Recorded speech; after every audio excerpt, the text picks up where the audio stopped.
Hey everybody, Kimberly again. I sound exasperated because I forgot to hit record and I lost the whole preamble. Let's do this again. Okay, so I'm going to go backwards since I already have gone through the fabric, and we're going to talk about supplies. So, very helpful to have a seam ripper, especially when you have to take the stabilizer behind the zipper, a stiletto, or use this lovely glitter screwdriver from Mormino.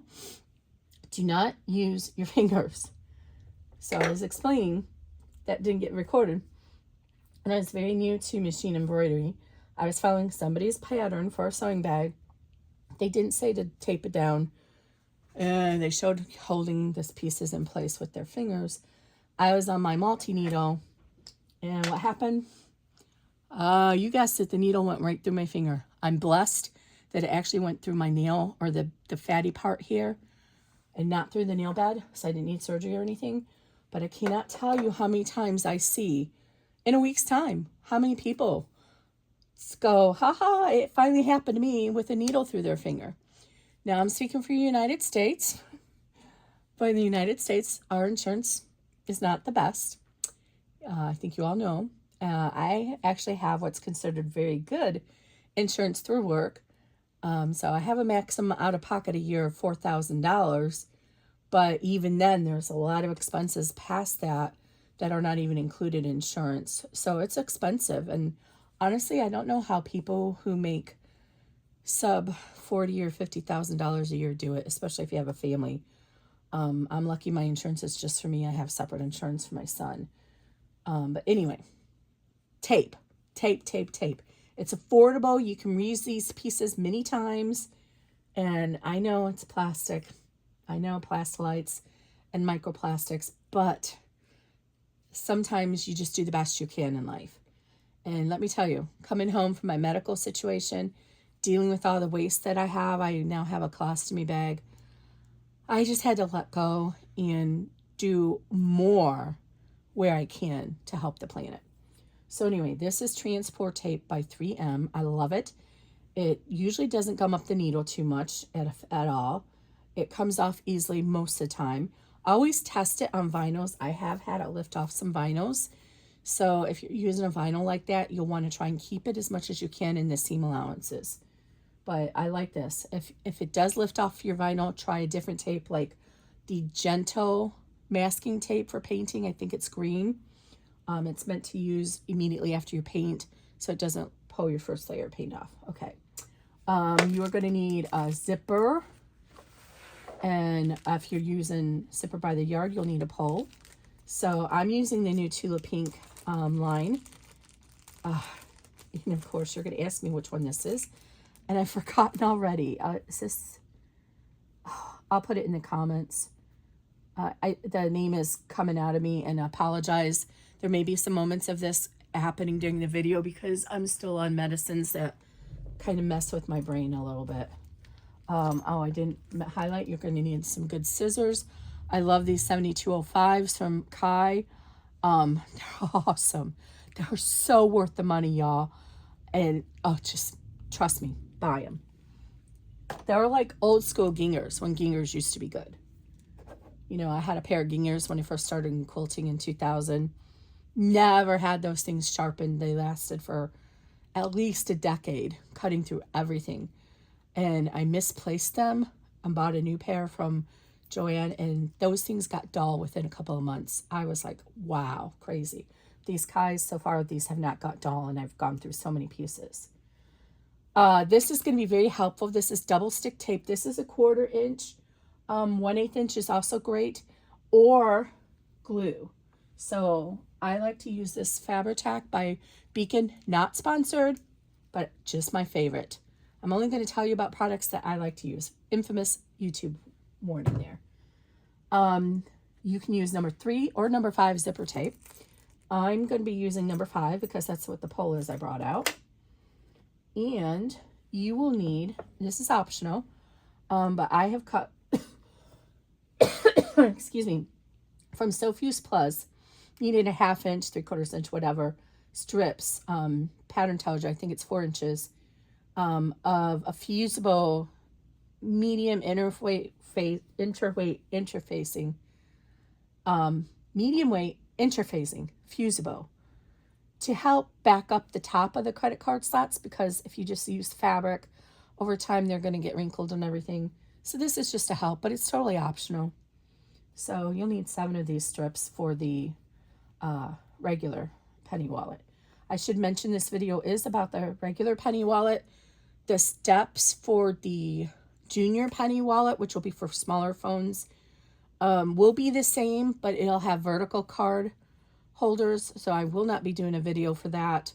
The steps for the jumbo will be the same, except it'll have horizontal pockets facing in to the zipper lining. Not going to do a separate video on that. I have a separate video on how to do those slot pockets that way. So this is the only video you're getting for penny wallet. Okay, so let me get my little zipper pull out here. I will wait and probably add that on when we get to that step, because I don't have my pattern in front of me, so I don't remember how wide to cut the zipper tape. And I will go into this zipper tape more when we get to that step. I did make a video and upload it yesterday that just talks about how I do zipper tape, and it's just part of a different video just for this piece alone that describes the differences between these. So I'll put a link to that. I'm not going to go into that detail here because I need to get this video done as quickly as possible, so that's not important. Okay, let me get this stuff out of the way. Oh, and you will need a lighter or other device to burn the edges of the zipper tape. This thing is actually still charged, so I'm going to use that. You charge it on a USB and little flames come out and you can burn. So shockingly, this is still charged, so I'm just going to use that. And then of course you'll need your hoop and your stabilizer. I use poly mesh. No Show poly mesh is my absolute favorite. It's soft, remains soft for those pieces where it stays inside your wallet or your bag.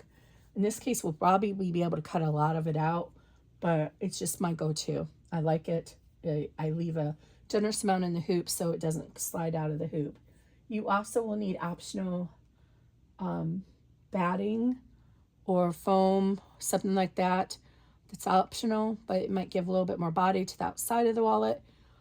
As of today is Independence Day, July 4th, if I hadn't already said that, in the United States. I will be working on an add-on for a quilted exterior. That will come. If you bought the penny wallet, you won't need to buy it separate.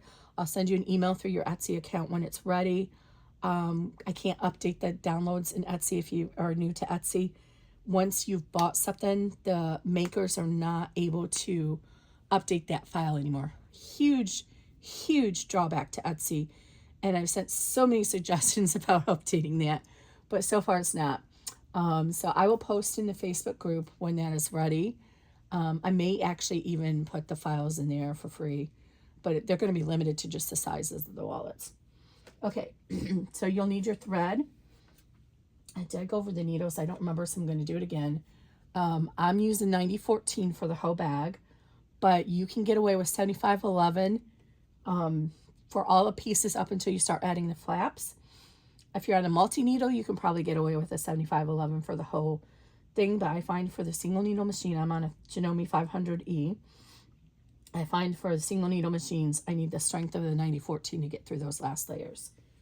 So I'm not doing any extra embroidery here, so I just use the 9014 for the whole thing. You also need some glue. I think I mentioned this already.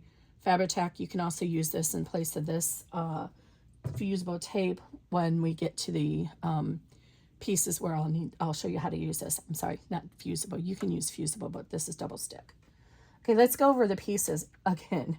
It's the first time for you all, but it's again for me. Okay, so let's see. I'm going to flip these over carefully, so hopefully I don't mess them all up. So for hoop one is going to be your flaps. So there's the main wallet flap, which I highly encourage you to use. 2 pieces for that. Then there is the optional credit card slot pocket flap. So in case you want to carry this out and about and not keep it in your purse, this will help make sure your credit cards don't shift out.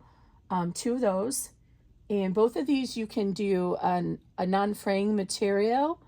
And I have in the attached PDF, because I have an optional exterior wallet flap option. It has a circular tab. So if you want to add an embroidery to it, like a monogram or something, and in that one, it'll show you how you can use non-fraying material, like a very light vinyl or whatever, and you would lay the pieces a little bit differently. I'll try and remember and talk about that in the video, but just in case I don't.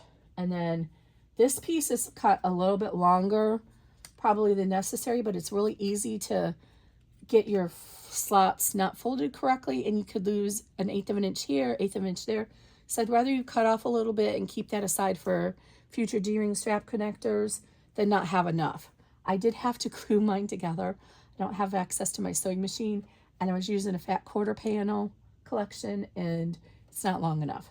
So these pattern markers are included in a separate PDF from the main instructions, so you only have to print out one page. Highly, highly encourage you to do that and pin or clip them to each piece. It's actually really helpful if you clip them and keep them in place while you're laying them on the hoop even. I think that's what one of the testers did.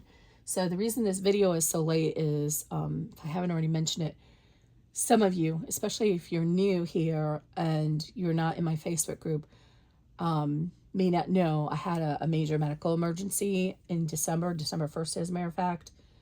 I am still recovering from that 7 months later, and I'm going to tell you, it's getting really old. But I just keep reminding myself, it's just a bump in the road. I will fully get better, and I'm alive, and that's what's important. So that's why I've been a little bit quiet. Okay, and then this is the left card slot wing that'll go on the left side as you're looking at the wallet of the credit card. This is the right side, and this is one of the pieces that gets confusing for folks. The reason why this is so wide is you're going to attach this to the right side of the credit card slot, and then it's going to get folded over to the back. So that whole credit card slot is going to become, do I have this backwards? It's going to become the pocket, the slip pocket for your final wallet, so that you have a pocket there and it's not just wasted space. So that's why this one is much wider than the other one. That's one area that people are getting confused. Okay, got everything backwards here. This is our hoop 2, the wallet exterior. Again, depending on the ability of your machine, you might be able to use a thin vinyl or cork for that one. This is the zipper pocket lining for hoop 2, 2 pieces of that. And then this is the, let me flip these over and go at them the other direction, because otherwise it's going to confuse you. So, JP, let me do this. Okay, so this is the interior lining of the actual zipper pocket that's going to be on the right hand side. Then for that actual exterior part of the zipper pocket that's going to form the slip pocket for your cell phone, you're going to have 2 pieces.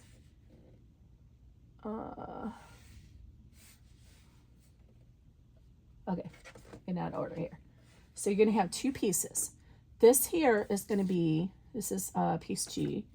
This is going to be the bottom part that your zipper's right here. This is going to be the top part of that zipper.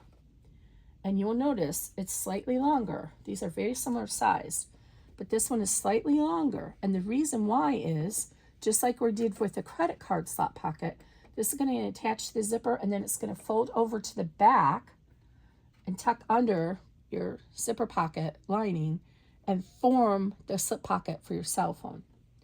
So don't get these pieces confused. They're very similar in size. Again, try and pin your piece markers to the pieces as you go so you don't get confused. Okay, and then this is going to be the piece that goes all the way in the back behind those pieces. And again, this is a piece that you might want to add padding to.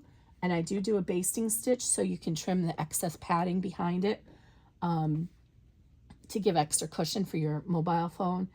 And this is going to lay flat on the back of the hoop, face up like this. So this is, your cell phone's going to go in here. All right.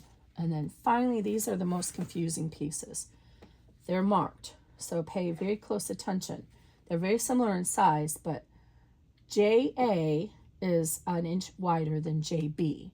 So what's going to happen with these pieces is you're going to stitch down JB. I don't know why I labeled them JB and JA that way. JB comes first. He's going to go on the left side of the wallet. Now the wallet, the stitch out is going to be in portrait orientation. So it was really hard in the PDF. I always want to refer to how it looks in the wallet, but that doesn't match how it's going to look in your hoop. Anyway, so this will be on the finished wallet. This is going to be the left side. This side is going to attach to that zipper pocket section. You're going to stitch it there, fold it over, and then you're going to fold under a little hem right here, and it's going to overlap this piece. We're going to stitch here and here. This piece is going to stay open, and that is how you will actually turn the entire wallet through that little opening in that pocket. And it's fine that we do that here because it's going to be totally hidden. Your credit card slot pocket is going to be here, and this fold is going to be embedded inside. So it's just a great tip I do in wallets like this where you don't really want to have a finishing edge on the outside lining. Okay, so don't get those confused. JB will come first, then JA. I'm not going back and redoing the pattern. I wish I would have realized that all from the beginning. Okay, and then, of course, you need your hoop. If you're using one of the optional flap accessories, as I mentioned, there's an optional one for the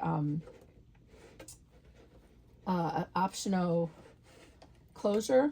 So if you want to add a monogram or something to it, those will require 5x7 hoop. And there's also an optional cell phone pocket.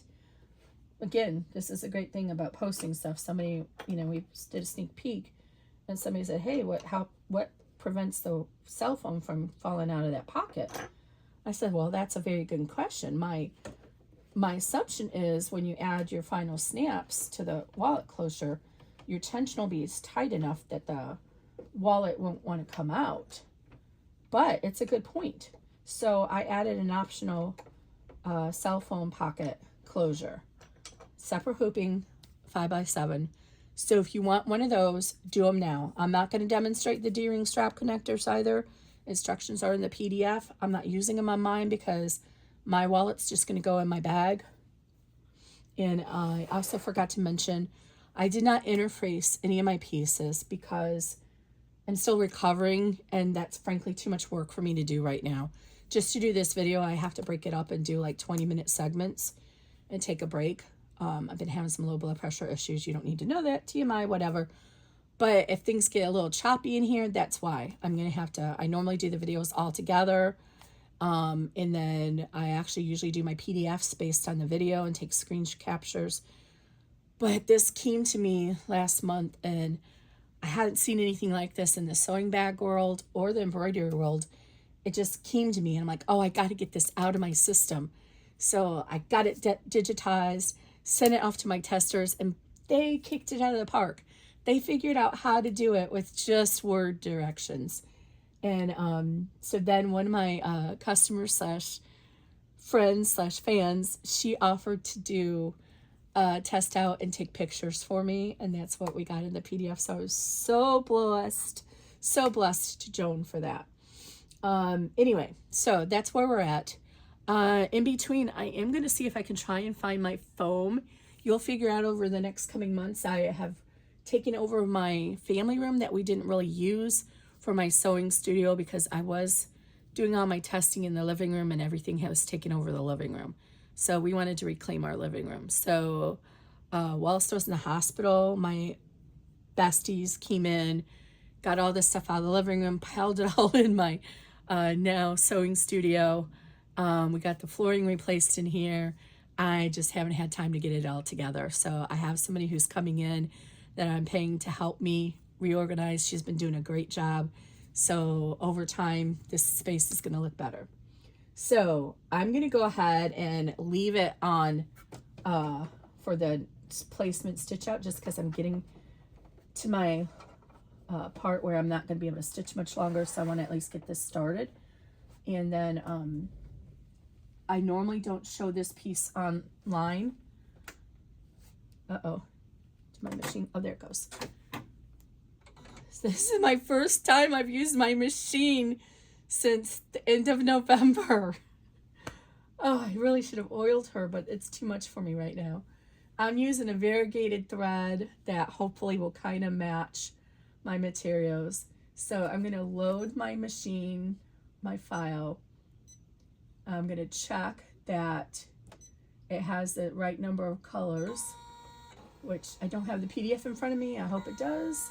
It says 26. Let me actually check the file real quick, because I can't practice what I can't not practice what I preach. So just a minute, let me look at the file, make sure I'm right. I'm pretty sure that's right, but I like to, and now I have blind eyes over here because I have my regular glasses on, not my computer glasses. Yes, 26. The last step, number 26, is just a step to stop the machine from going back to center, because you do not want your machine to go back to center after you've done an in the hoop project, because you could disrupt everything. For the most part, over the years, I've been doing this for what, 6 years now? I have mastered, I like to think, maybe I shouldn't call myself a master, I'm still learning and growing, but I have figured out how to add running stitches here and there just to help guide the presser foot around so you don't hit anything. Now, one caveat on this Janome series, when it goes to pull the tail out to do the cutting, it pulls the hoop like this. So you have to be really careful when you get to certain steps. I'm telling you that now because I'm not doing the D-ring strap connectors, and that's one of the steps where it can get hooked up on the D-ring. If you look back here at your presser foot lift, right, you can actually push up and it pulls it up. Do I have a ruler handy here? Oh man, I don't have a ruler. I needed a ruler. Where's my rulers at? Okay, I did have a ruler over here when I first started to do this a month ago and had to stop. So I will find a ruler in between. But anyway, I think it's at least a 1/2 inch. It raises it up. So what I do is I wait until I hear that thread cutter, and you'll see this in my other videos I show you. You'll hear when the thread cutter stops and the machine's starting to go, it keeps going. You can easily reach in here, don't hit this, but you can reach in here and pull that up and hold it while it moves, and then you won't hit that piece. Okay, so I'm gonna go ahead and stitch out. Oh, I should have put a different thread in to make it show up better, but I'm sorry, I'm not gonna take the time to do that. I'm going to go ahead and sometimes what is helpful when you're doing the first steps is just to run the first stitch and then pull the bobbin thread up, because I find, at least on my machine, the first few stitches don't like to take unless you're holding the bobbin string. So I just kind of did one stitch.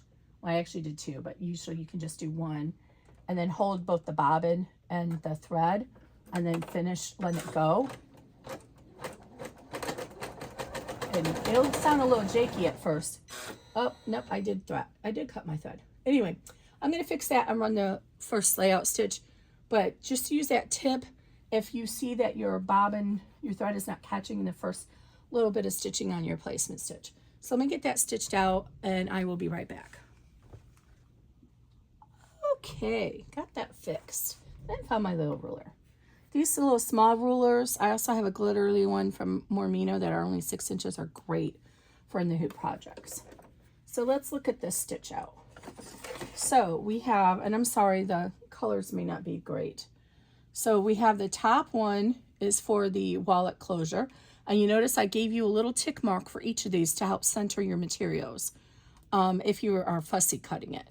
Now you might have to take your material farther than this, but this is just a line to help you line up your materials just so that they don't overlap on each other.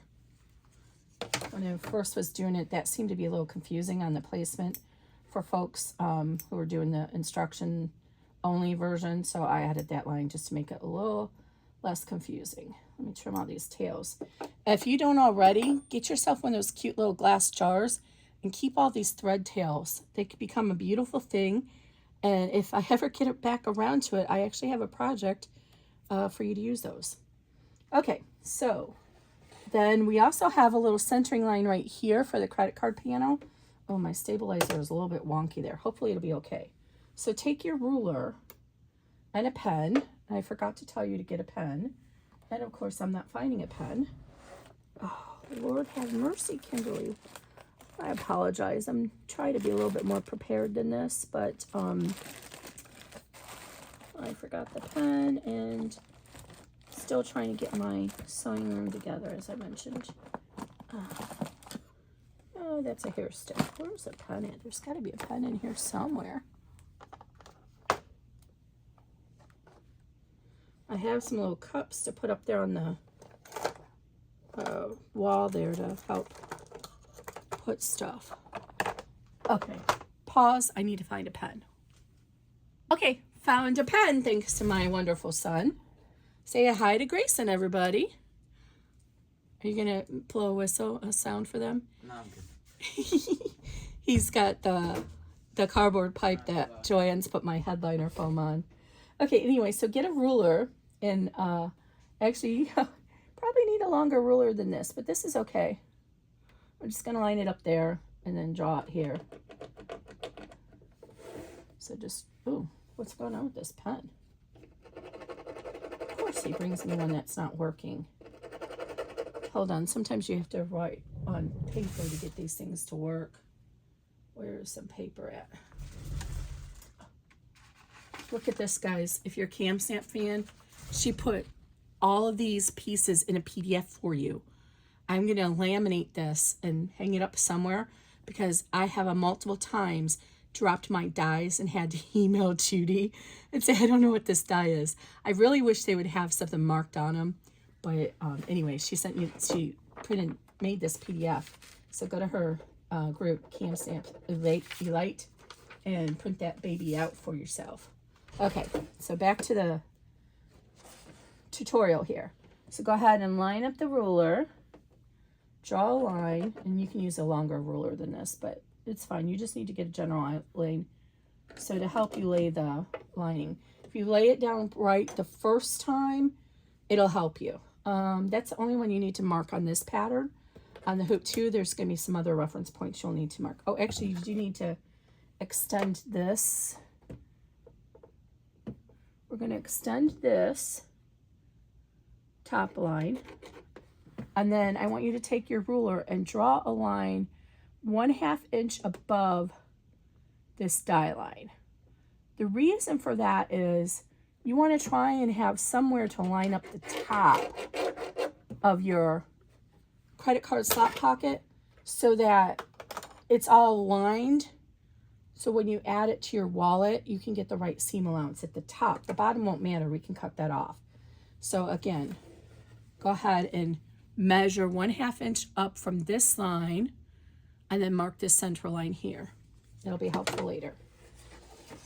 And when you trim the stabilizer behind this credit card wallet, if you choose to do so, you want to make sure you transfer these marks onto the back with a erasable pen, which I don't have either. That's okay.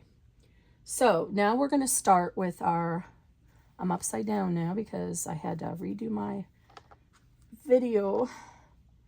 So everything's upside down. So we're going to start with our main wallet. So piece A for our main wallet flap. And we're going to take one piece and we're going to lay it down with the right side facing up.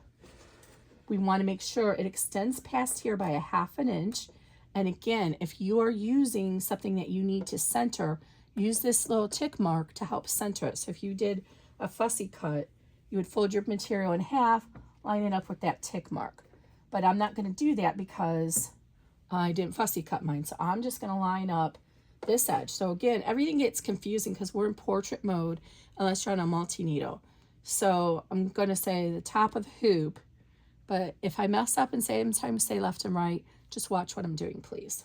Okay, so I want to extend this at least 1/2 inch. I give you a generous cut to give you room, and then line it up with this.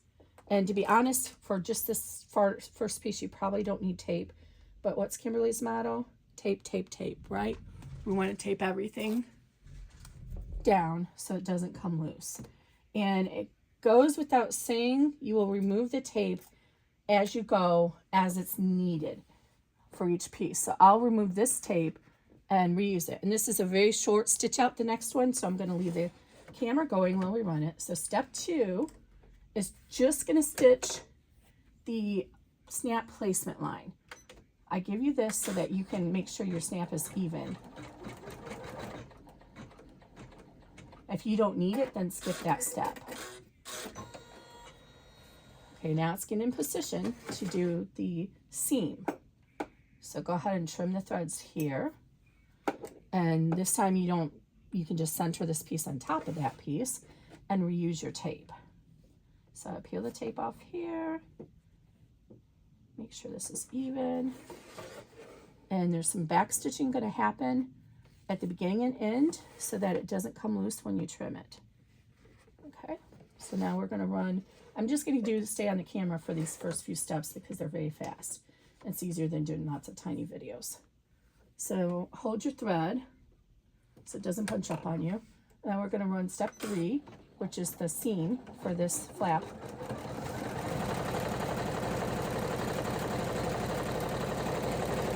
Now, if you did have to go past that line because you wanted to center your fussy cut, then just trim this seam allowance up to this line before you add the next piece. That way you don't overlap and get them all messed up when you're stitching.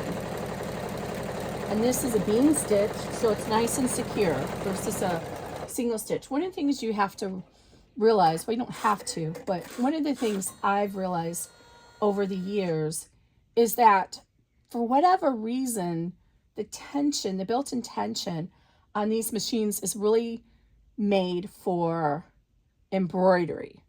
So when you do, say, a running stitch, it's meant for embroidery, it's decorative. It's not generally strong enough for construction. And even over the years, I used to do my zipper tack downs with just a running stitch. Over the years, I've turned that into a bean stitch because I've noticed when I fold it down, sometimes it's not strong enough. On a regular sewing machine, you can adjust that tension based on your materials. Much harder to do on an embroidery machine, especially a single needle machine. So you'll notice over time, if you're a big fan of mine and you've been watching my patterns, I've made these kind of changes over the years because I've noticed a difference between stitching on an embroidery machine and a single needle machine. So the more you know. I should have said this preamble. Maybe I'll say it in the intro video when I introduce the wallet. I do not do my patterns like other digitizers. All my patterns, for the most part, are digitized the same way I would sew them on a regular sewing machine. So it's a little bit, I do a lot of stitch and flips, meaning I stitch it down, flip it open, top stitch it. It adds extra structure. You will never see me doing a satin stitch through a zipper.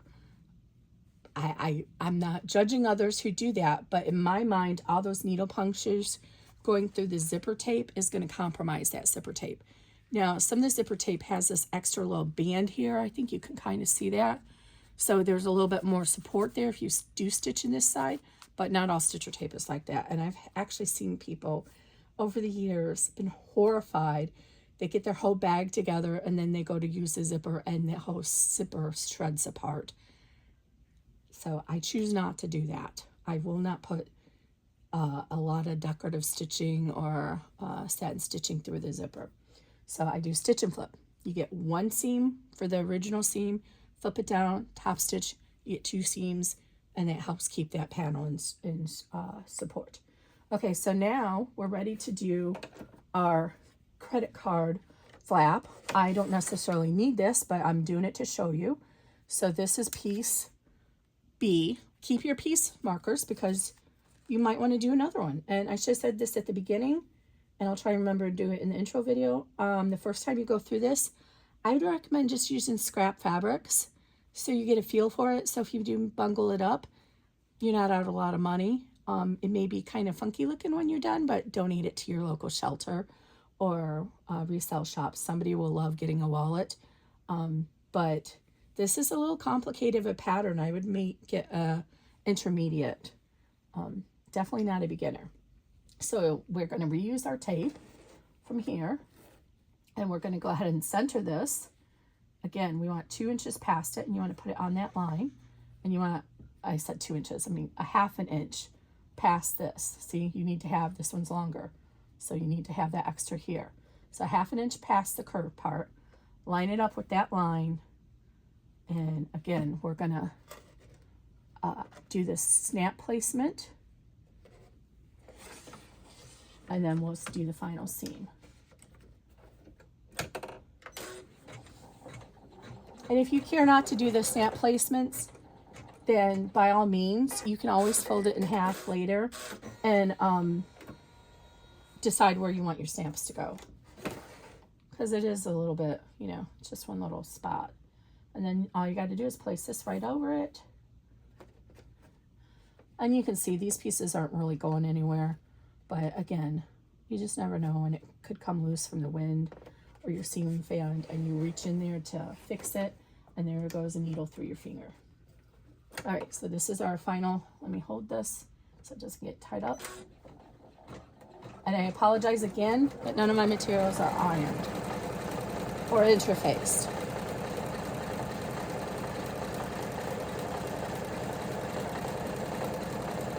And what I'm going to do is show you the first sequence of the credit card slot pockets. There are 7 of them. I am not going to bore you with that, watching all of those. So I'm going to show the first sequence, and then I'll do the rest off camera. Because it's a lot of removing from the hoop, folding. You can usually actually fold it while you're in the hoop, but it's a lot of work.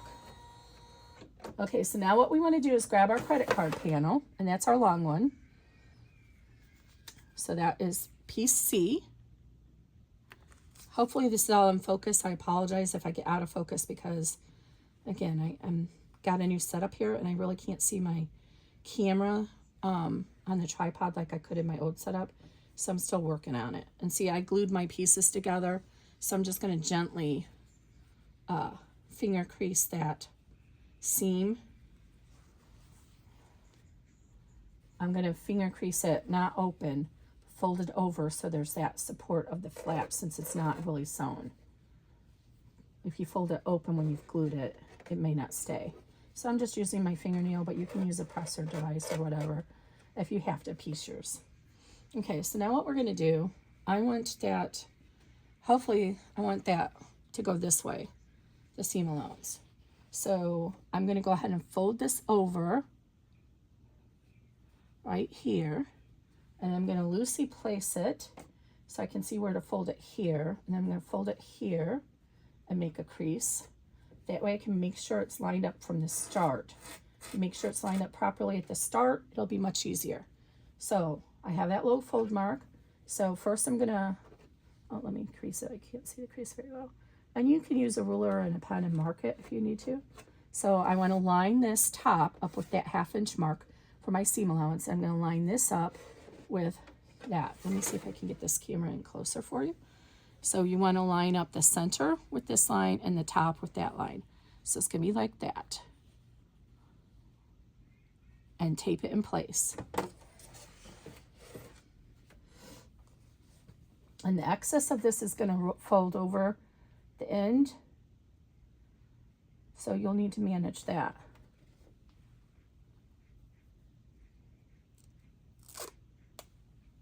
So I'm going to put a piece of tape here, and now I'm going to come down to this side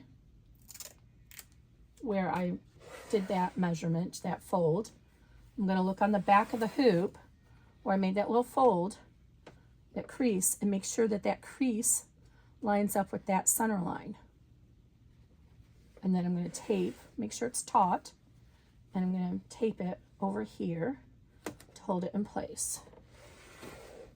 All right, and then I'm going to kind of fold this up out of the way. Now we're going to run the first step, which is just going to be a basting step, and the first card slot bottom, and the basting step will be to help centering it later. again, fold this up and keep it out of your way.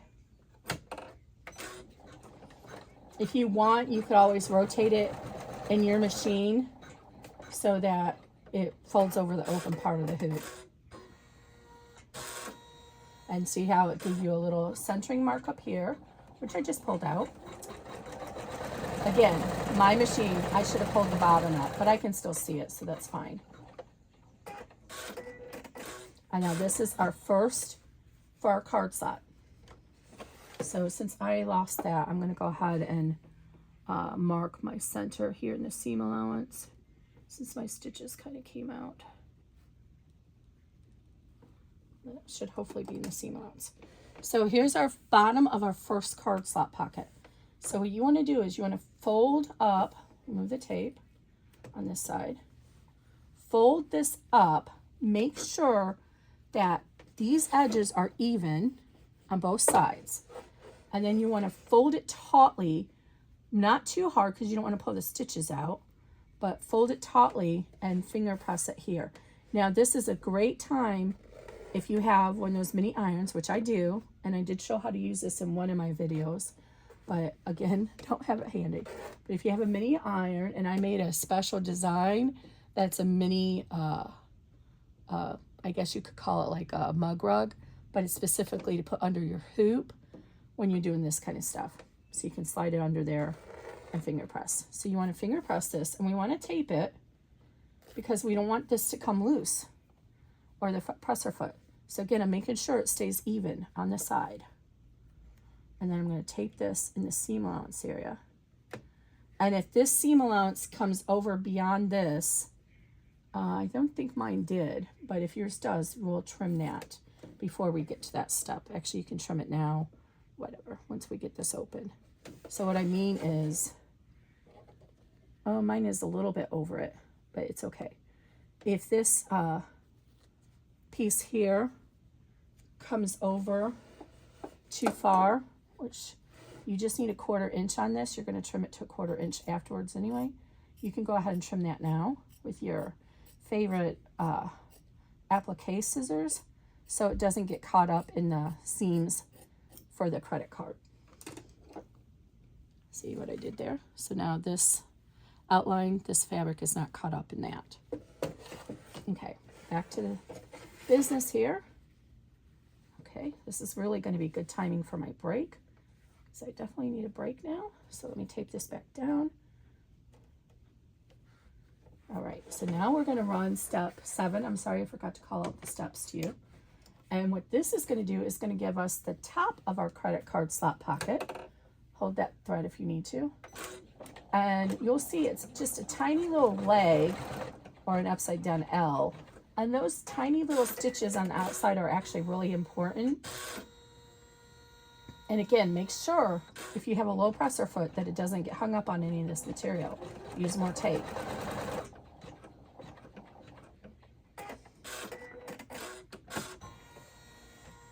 And now it's getting in position to do the bottom of card slot 2. So go ahead and remove the tape.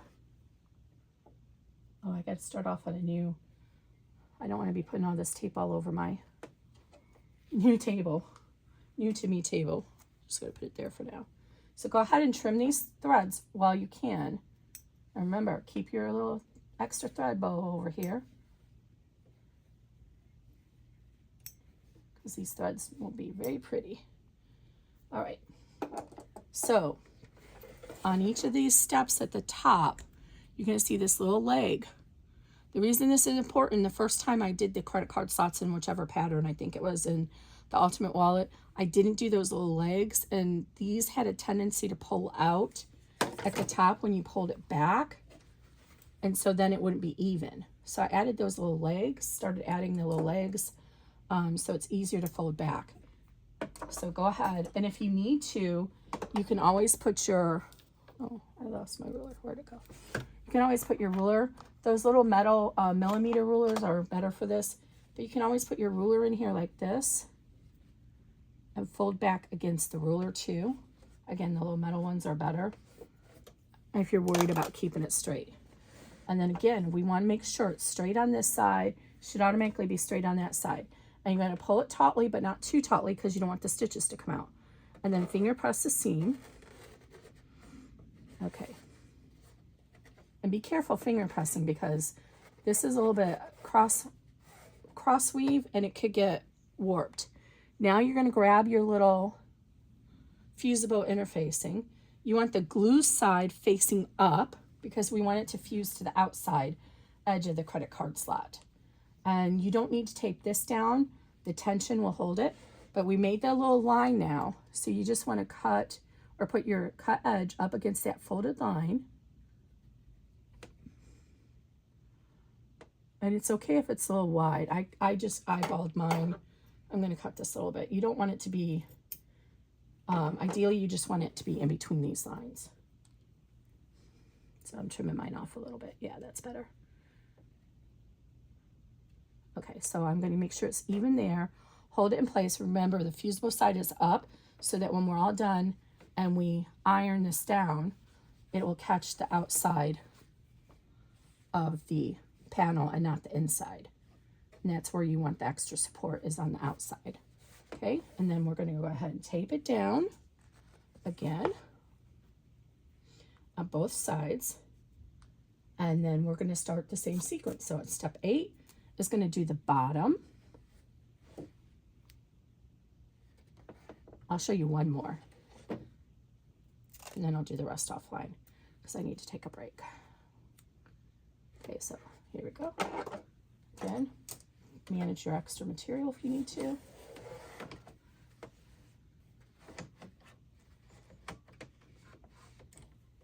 Okay. And then we're going to make sure this stays smooth. We're going to run step 8, which is going to be the bottom of card slot 2.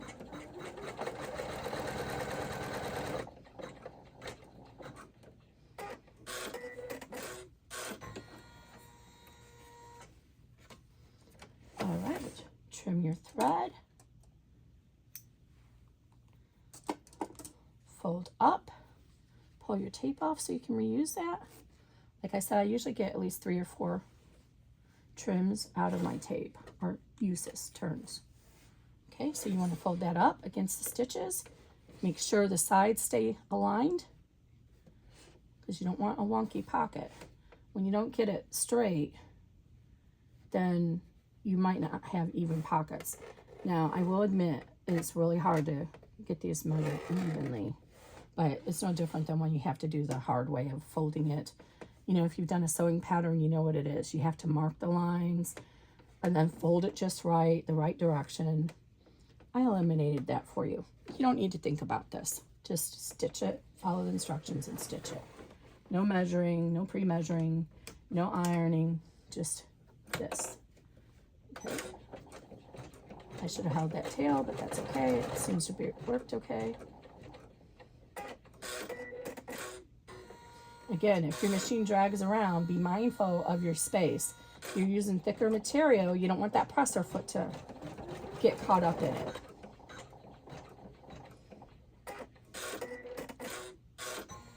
All right, and here we go. Remove the tape. That was step 9. I don't think I called it out. Fold it back. Use your ruler if you want. I don't find the need to use the ruler because I just kind of line it up here. And then I finger press it here because we want that nice crease. And I have a little finger press thing here somewhere. So, I'll be so happy when I get my sewing room done. Okay, so you'll finger press it here. Lift up briefly to add in your stabilizer or your fusible interfacing. Remember, fusible side goes up. Make sure it's trimmed to fit in between those lines. Fold this back down. Tape it again.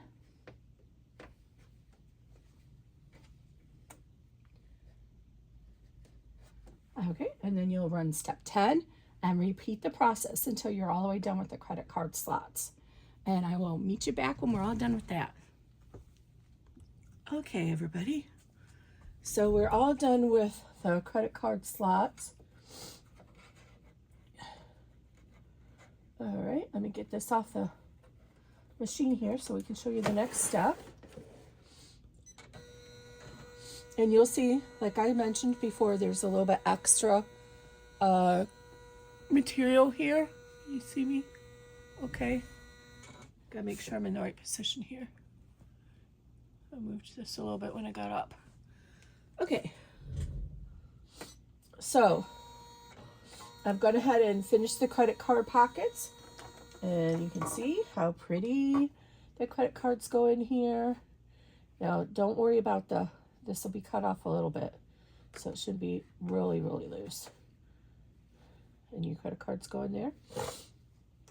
And I've stitched 20, which is the placement line for your left wing as you're looking at the wallet. So it's on the bottom here. So remember, we have piece D, which is the left wing, and then we have piece E, which is the right wing, which is the longer one, or the wider one, that's going to go behind here and form your slip pocket. Sorry, my little break there and nap. Somehow I got the allergies going crazy. Okay, so I got to make sure I have this in the right direction because I folded it up and got lost. So they're both the same height, right? 7.5, but this one's wider. This one is 8.5, and this one is 2.5. So I want to make sure I don't have any clips over here. I don't want to confuse this. So I'm going to... Where did my clips go? I know I had brought some over here. I'm just going to put a little piece of tape up here in the corner so I know this is the top, so I don't get confused when I place this down. Okay, so now I'm going to go ahead and line this long edge up so it's on this placement line, and then I want to keep it even up here so it's even on that original line, because we want this to be even all the way across on the top, so when we place this in our wallet, it's all, the top is all even. I think I mentioned that before. And what are we going to do with the tape? We're going to put tape on it because we do not want this to come loose. Now, I have made this so that it should stitch around and not get caught up on the I'm going to put this down at the very bottom. Shouldn't get caught up on the edges of the credit card slots, but just in case yours doesn't like that, this is a place where you could put a piece of scrap tearaway stabilizer over this so that it creates a buffer so your presser foot doesn't get stuck on anything. Okay, and again, I'm going to stay on camera because this next step is just going to go really fast. So there's no sense in starting and stopping. Right, so this is all stitched down. I'm going to hold the thread tail, and I'm going to run step 21. That's going to give us a seam. And you'll see it's a double run instead of a beam, because I want my presser foot positioned so that it doesn't bump into any of the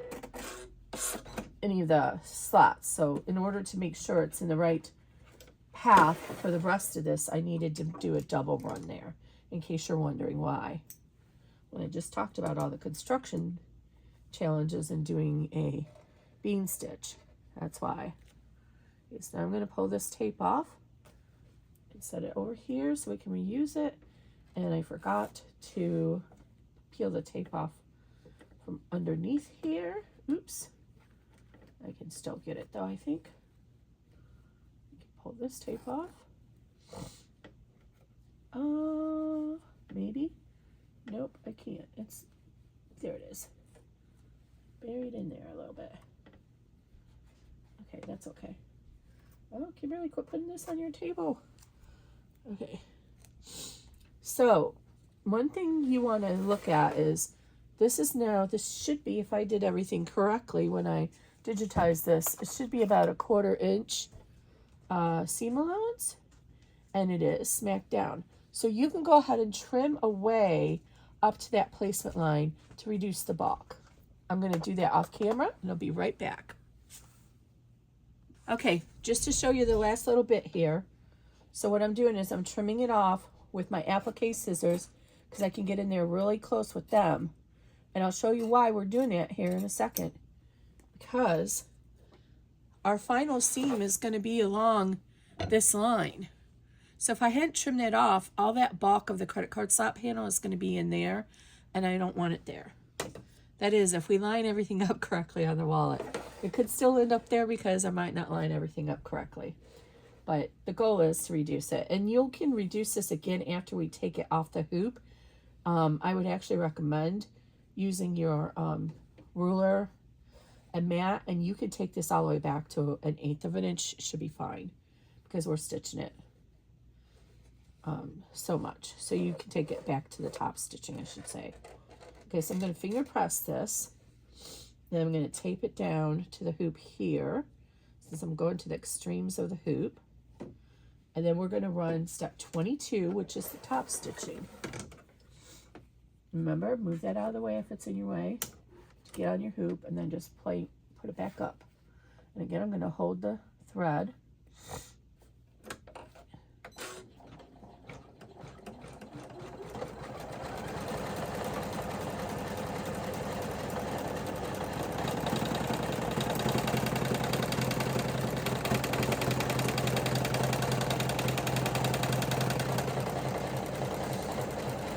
And then it's going to go over to the other side of the hoop. And this is where you want to kind of keep careful when it's going over there, that it doesn't get stuck here. And we're going to run step 23, which is the placement line for the other wing.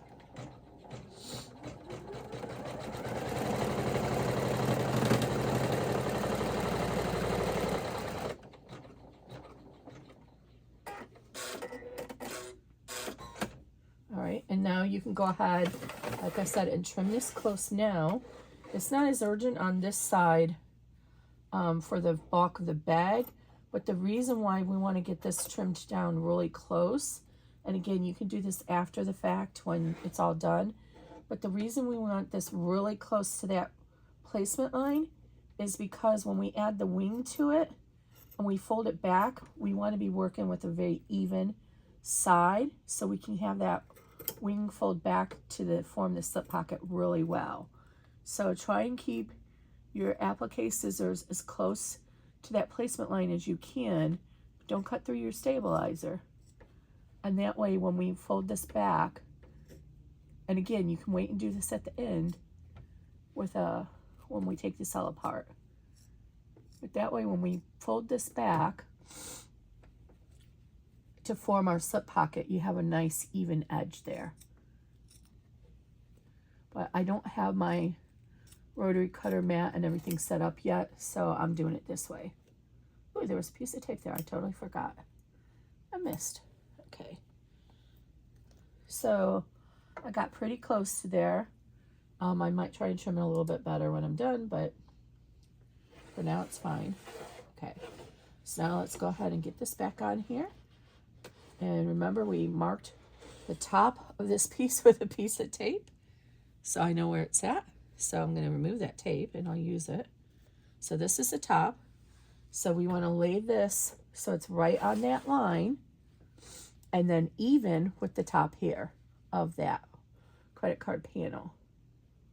All right, and then go ahead and make sure you kind of tape this tautly so it doesn't get any wrinkles in it as it's stitching.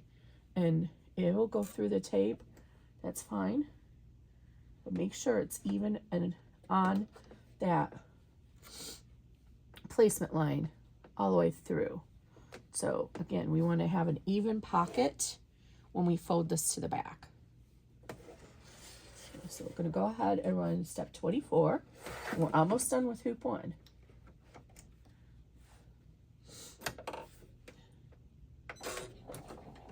And this is just going to do our tack down. Make sure you need the excess out. I could have already cut it off.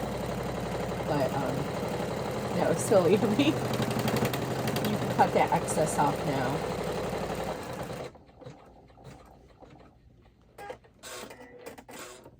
All right, and now let's move the tape off.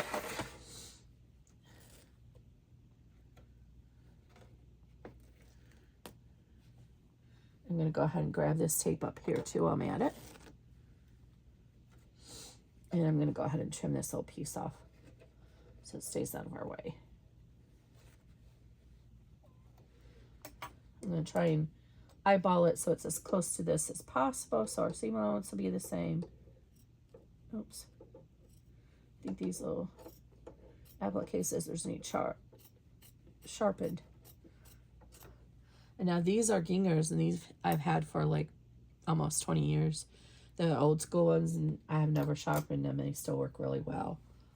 Okay, so now we're going to go ahead and fold this over this way again. Finger press, or if you have your iron set up and ready to use it, you can use your iron. Just make sure it's pulled tautly so that your top stitching is going to be even all the way across. I'm going to tape it down here at the bottom, and I'm going to tape it up here, and I'm trying not to go through where the top stitching is going to be, because we don't want to pull the top stitching out when we remove the tape. And for good measure, you can actually tape it down here to the end of the hoop to try and keep it taut. Okay, now we're going to run step 25. And that's going to give us our top stitching. Again, hold on to that tail so it doesn't get gobbledygooked on top, like it may do, because it does a back stitching. I favor doing back stitching versus doing knots when I'm doing construction.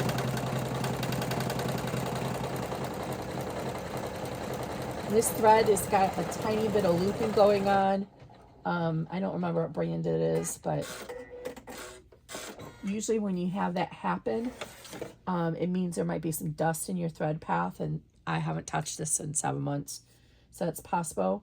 So always do that. The machine may need oiled, but you can't really see it too much on here. I can see it, but when that happens, those are usually the symptoms, or it could just mean you're using bad thread. Sometimes if you're using old thread, you can apply some sewer's aid to it, and that'll help give it a little bit of slickness and moisture to get through. Okay, so now we're all done. So you see step 26, and you see it came down here to get in position to stitch 26, but we didn't stitch it because that's just to prevent us from coming back to the center and getting stuck in all this. So remember, do not stitch 26. You want to stop right here. Whenever you see that, and I always color it neon red. On my machine, it shows up as neon red. I don't use neon red for anything else because that's always my stopping point. So I went ahead and removed the extra tape, and I'm going to do the rest off camera. So what I'm going to do is see how now this is all nice and even. Oh, well, sort of even. It's close enough. I still have my centering mark there, and while it's still in the hoop, I want to go ahead and outside the seam allowance, I want to kind of extend that down, and I think I can actually peek this up and extend this here so I can see it, and then extend it here. I just want to put a little mark there so it'll help us to position this on the final bag. Okay, and then I'm going to cut these out. I'm going to trim them down to the seam allowance and go around the corners with my pinking scissors, or if you don't have pinking scissors, you can just do little notches and then turn them right side out. If you have a sewing machine that's convenient, you can always go and turn, do a top stitching around them. If you're want to add some stabilizer to these pieces to reduce that bulk when you turn the seam, go ahead and just, I should have told you this in the beginning. Look at the back of the hoop.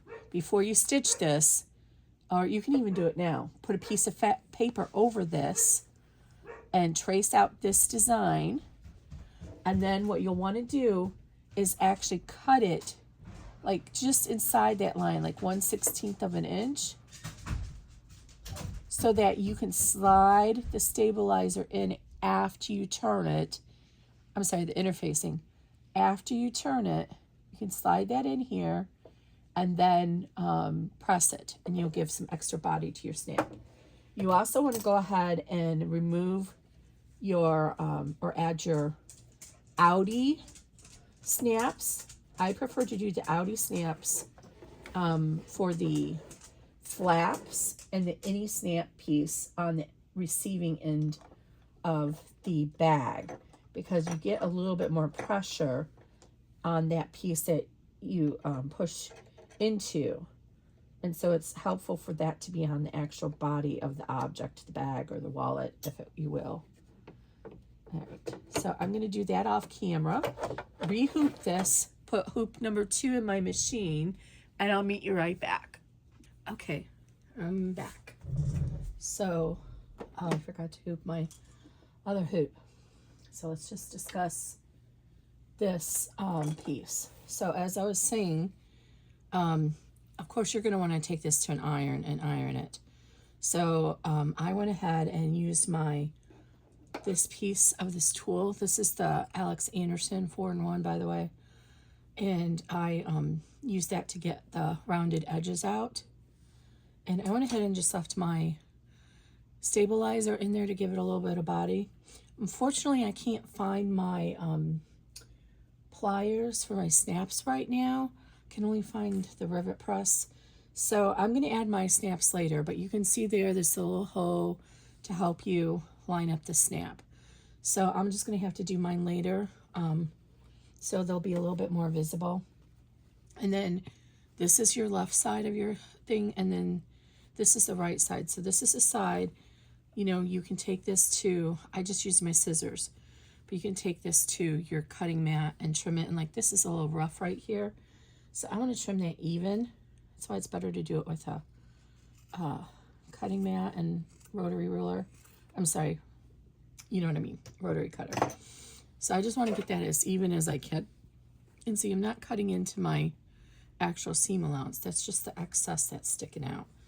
So you can trim it as close as you can get to that original placement line, just so it's even. And then what we're going to do is we're going to fold this over, and you want to get it as snug as you can against here, so you got a nice edge to your pocket. So what I'm going to do is I'm going to take that double stick tape, or like I said, you can use the glue.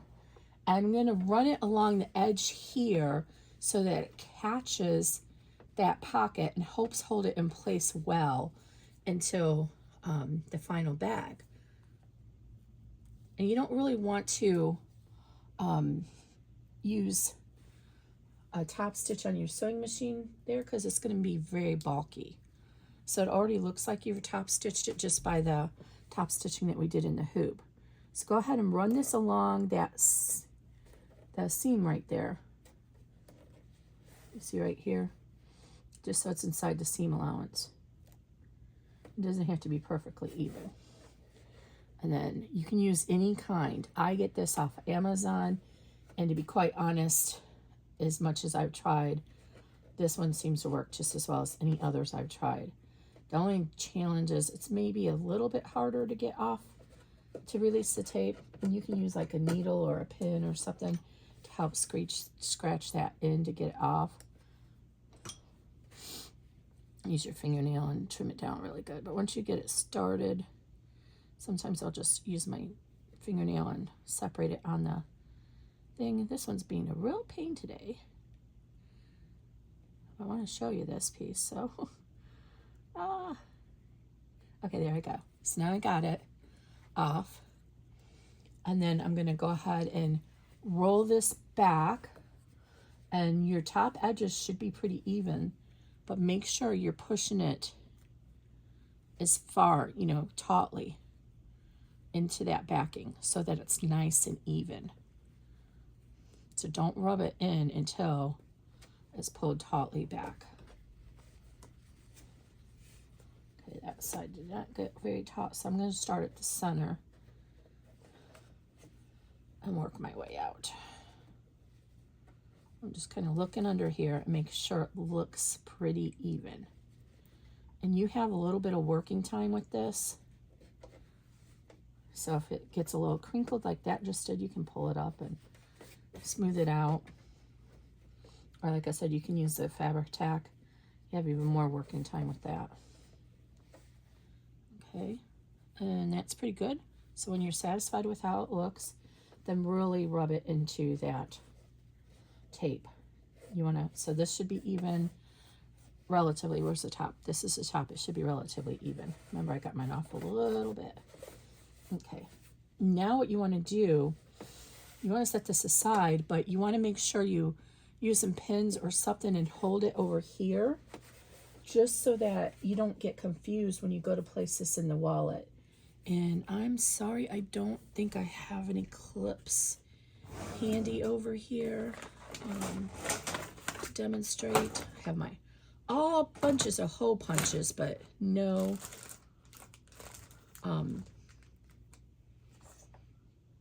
there's another, that's rivets. Got rivets, dies, but I don't know where my normal pliers are. And of course I have no clips in here. I do have my air erasable pen, I found that. Okay, so anyway, whatever you have to do, but like I said, I highly recommend that you use a clip or something. Did I just mess you up? So you can keep this together. What I'm going to do actually is just tear off a little bit of this tape. It's going to be in the seam allowance, and just put it over here. This will get trimmed off later, just to keep this together, so you don't risk folding the flap back up when you lay this on the wallet itself. Of course, it's not wanting to come off for me again.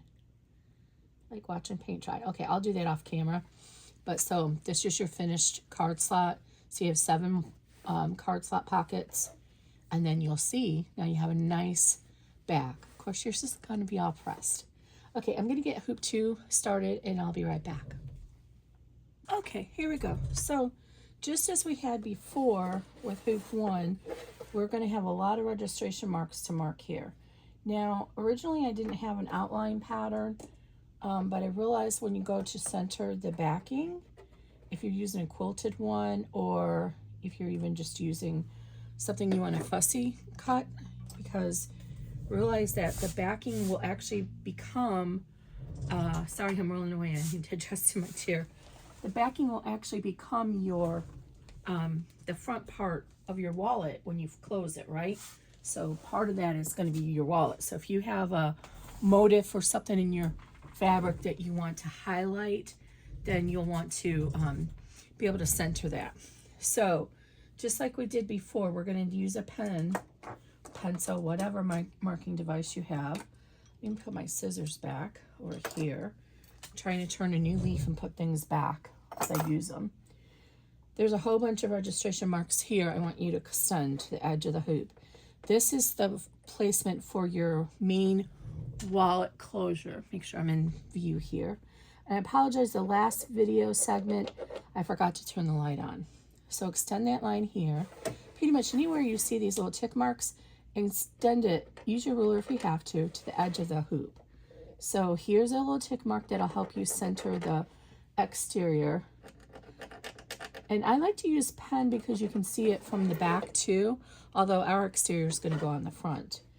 So this is going to be where your credit card slot pocket goes, and you'll have a lining under there, and that's going to go here, and we're going to stitch on here the centering line. Remember, we marked that little centering down here, and it's probably a good thing to actually check that with your ruler, because we had to fold that edge and make sure it's even. This is the area that's the most important right there. So I'm actually going to make sure mine's even, because we had to go ahead and fold this back. And yep, it's still even. So we're good there. Okay, so first thing that we're going to do is our zipper. And I didn't put my zipper pull on yet. I'm briefly going to explain the differences between the zipper tape to you. but I encourage you to watch the other video to show how to do it. So this is number 3 zipper tape. This is number 5 zipper tape. 5 millimeters teeth, 1¼ inch wide tape is the norm. There's going to be variations, especially with all the custom tapes out there. This is 3 millimeter wide and 1 inch wide. Again, caveat is there are going to be adjustments depending on custom. So we're going to want to take, if we're using our number 3 zipper tape, we're just going to center that in between the 3. I'm sorry, I forgot to highlight these lines for you. There's 3 lines here. So there's one here, one here, one here. These 2 are to center if you're using a number 3 tape. This you'll center if you're using a number 5 tape. So the number 3 tape is just going to go between those 2 lines I marked with the X. On the number 5 tape, you're going to actually, let me measure out how much I need since we're using this one. And at the beginning, I couldn't remember the fabric line. This is Moon Glow from Tula Pink that I'm using here. So I want to make sure that I have like an inch at least to 1.5 inches extending over here. And then on this side, that's going to be our closed side, just 1/4 inch is fine because you're going to end up trimming some of it off if it goes beyond 1/4 inch. Okay, so, and here I can show you this little handy tool. Let me get the zipper pull on it, and then I'll show you the handy tool. And this isn't a lesson for zipper pulls, so I'm going to do that out of the camera range. There's a lot of videos to show you how to do the zipper pulls. The most important thing to learn is the curved side goes down. When I first tried to start doing zipper pulls, I didn't understand that, and I couldn't figure out why I couldn't get the zipper pulls on. Now I'm an expert, and I can usually do it, sometimes even in the air. I don't even have to put it down. But I used to use an old fork. In fact, the fork is over here, and everybody kept trying to put it in the sink. I'm like, no, no, no, no, I need that for my sewing. And they're like, what are you using a fork for sewing? So I usually get started, and then I just kind of do this. And you don't want to take it off there. If you are scared that you're going to risk flying it right off there, put a little piece of tape on the end. I've done that before, and it's kind of devastating when your bag's done and you pull your zipper pull off, especially in the hoop bag. So what we're going to do then is we're going to go ahead and burn this edge off. We're going to use our cute little tool here, and it forms that little arc, and then you can just burn off the edge with it. See how cool it is? The only thing is you have to recharge it, but it lasts for a long time. Okay, so now we want, I'm designed most of my bags with the zipper pull on the right. That usually works out fine if somebody needs to flip it the other way, but if you're doing a bag where I have a broken up zipper tacked down because there's tabs here, you can't switch the placement of the zipper. If you do, every time that it says to move the zipper pull, you have to move it to the opposite direction.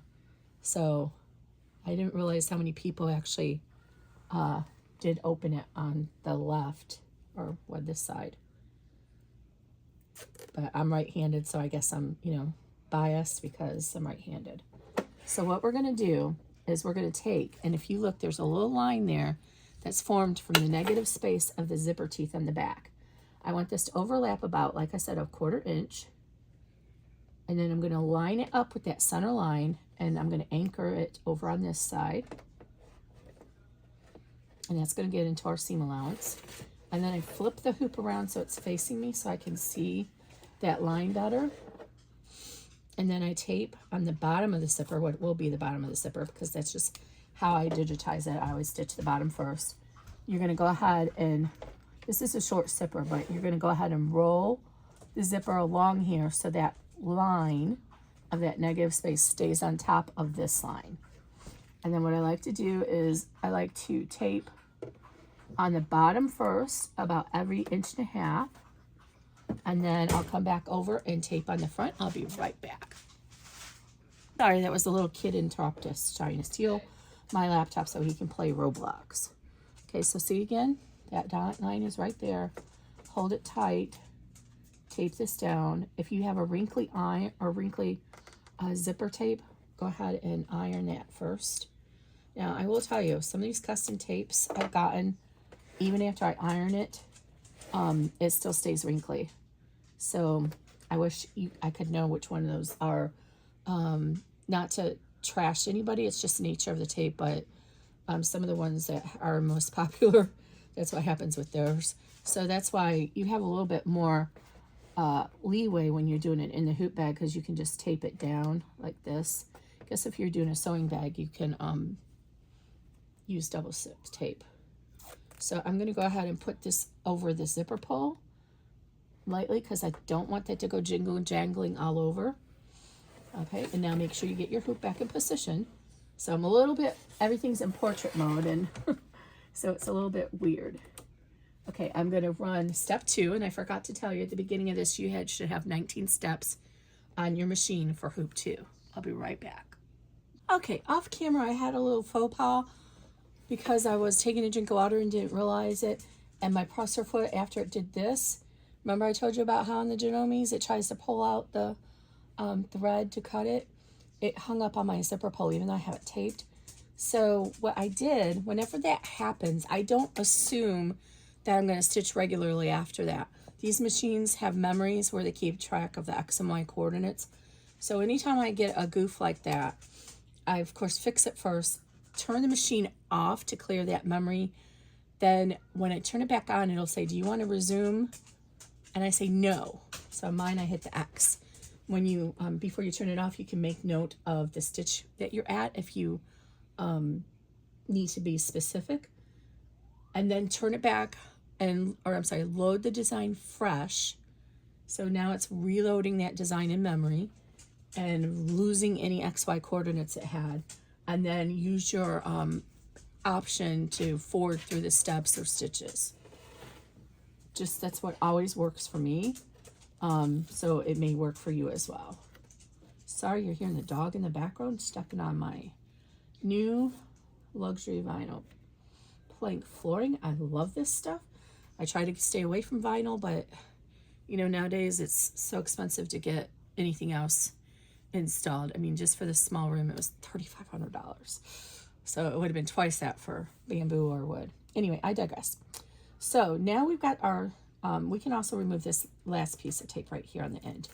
We have our zipper taped down. We're ready to do our zipper pocket and this bottom panel. So you want to take your piece, oops, this is not right. Got things messed up.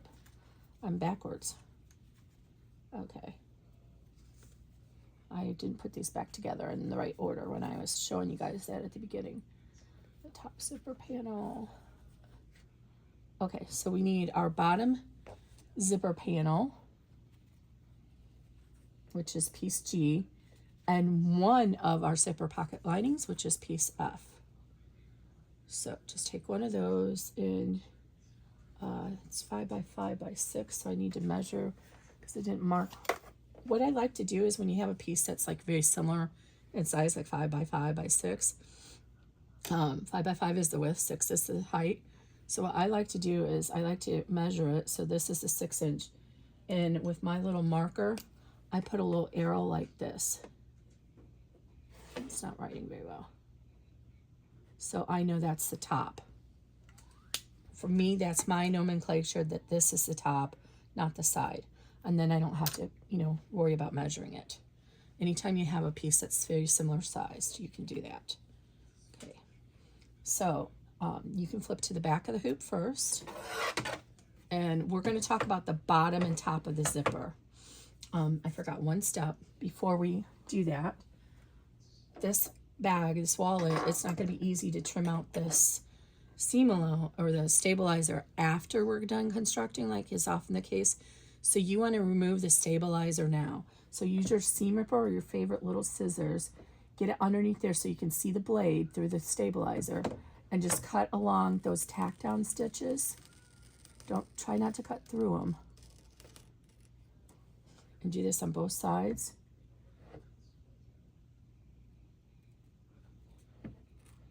Oh, try to keep your hoop flat. Okay. And then use your applique scissors if you need to the edges.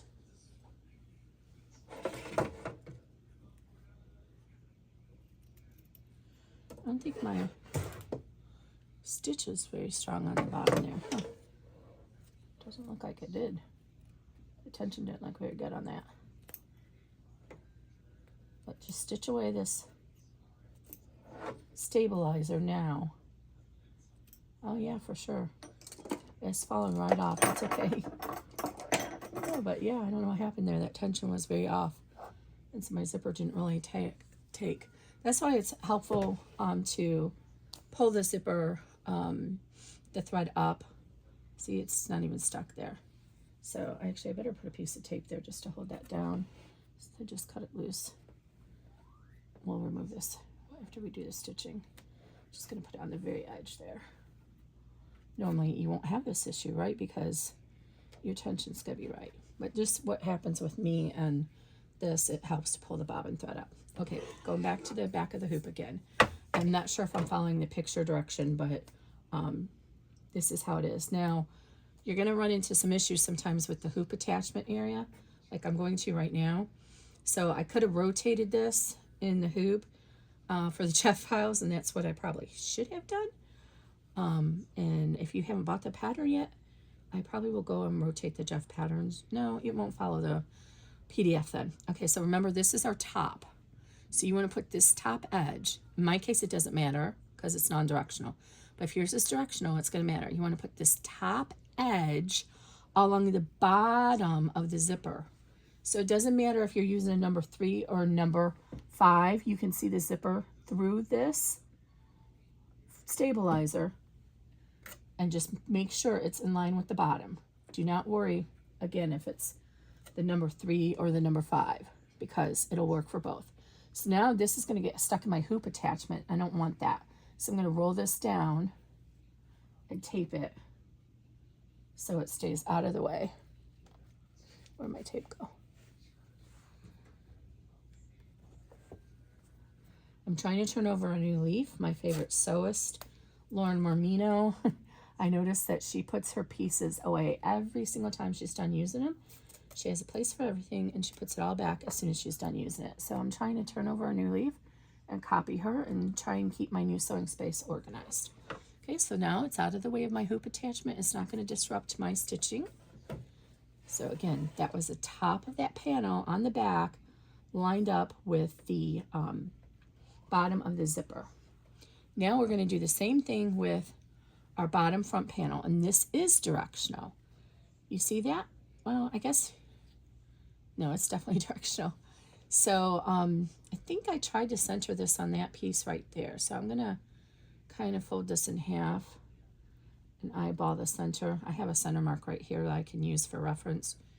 It's not totally centered, but I'm going to try and offset this actually because I want it to be centered on that little piece there. So I'm going to make a crease mark so that'll be my center. So again, you want to take the top and line it up with the bottom. And there's my little centering mark. I'm going to kind of peek through and see if I can get that lined up. Oh, perfect. And now what I'm going to do is take that tape that I'm holding my zipper with and hold this in place and then lift that tape up gently so it's still holding everything tautly against the stabilizer. You shouldn't have that problem though because yours are going to have been good tension and held your zipper down like it's supposed to. Okay, and then tape it again over here. And it should basically be evenly spaced across here. And now the same thing, I got to move this out of the way. If you're on a multi-needle, you don't have to worry about that usually. And it's going to stitch along here. I'm just going to keep stitching these short steps on the camera. So this is number 3, and this is going to be our construction seam for the zipper panel.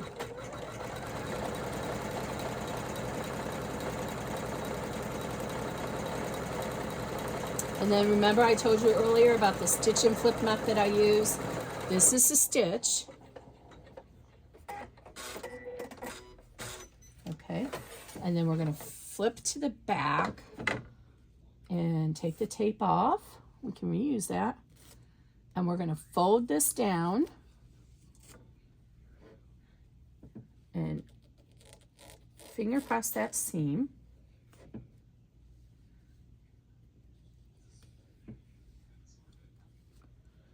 And you want to try and keep it taut. I don't finger press it really great from this side because I don't want the hoop to get out of balance and the tension on the stabilizer to get too wonky. So what I do is I just kind of finger press it lightly, and then when I flip over to this side, I'll have this pressed against a hard surface and I'll finger press it better. Or again, if you have a mini iron, you can always use your mini iron. Okay, so now I'm going to stitch this down. And I'm going to finger press this along the line. And you'll see the difference when you do these patterns, and the difference between a number 3 and a number 5 zipper is with a number 3 zipper, you will see just a little bit more of this tape in between the fabric and the zipper teeth. That's the only difference. Okay, so now we flipped it, and now we're going to do our top stitching, which is step number 4.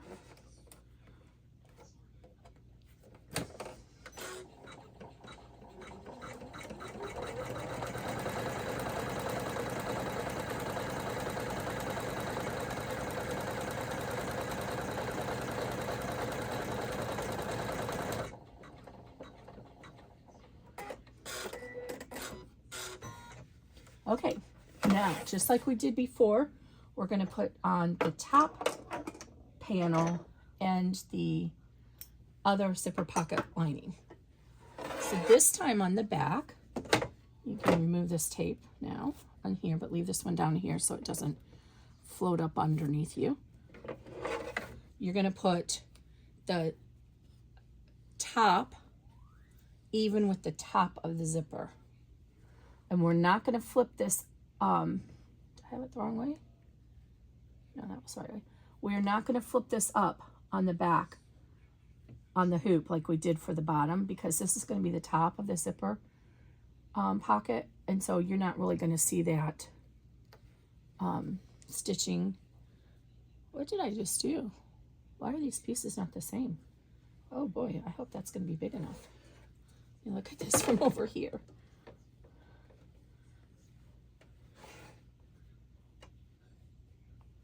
I must have cut something wrong. Okay, that's good.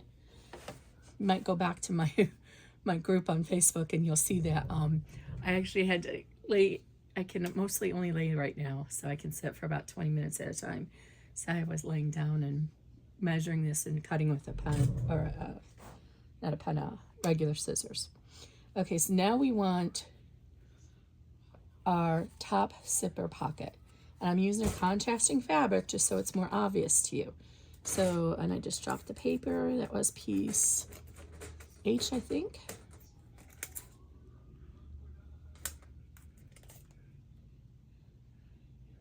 Oh, where'd it go? There it goes. Yes, piece H. And so we're going to do the same thing here. We're going to put the top even with the top of the zipper. So you're probably not going to be fussy cutting this because it's going to be on the inside, so you're not really going to notice it. But if you did fussy cut it and it's directional, make sure you have the top. And then I'm going to run the next 2 steps without the camera because it's basically the same. The only difference is we're going to do our construction seam, which is 5. We're only going to flip this piece up. We're going to leave the back lining alone and run stitch 6, which is the top stitch. And I'll meet you back before step 7. Oh, y'all, I'm so sorry. I lied to you. I got the steps out of place. We'll do the top stitch after we do the pocket seam. So we're on step 6. So what I'm going to do now is I'm going to fold this up, remove the tape, keep it against a firm surface, and I'm going to finger press that seam. If you line your zipper tape up right, this amount of zipper tape you see between these two should be about the same. Just to make sure this doesn't come loose, I'm going to just put those tape pieces right there again. Okay, and now we also want to pull this piece up, because what we're going to do next is do the seam for our zipper pocket. So pull this up and tape it out of the way if you need to. And then I need to roll mine down a little bit because I have my hoop attachment there.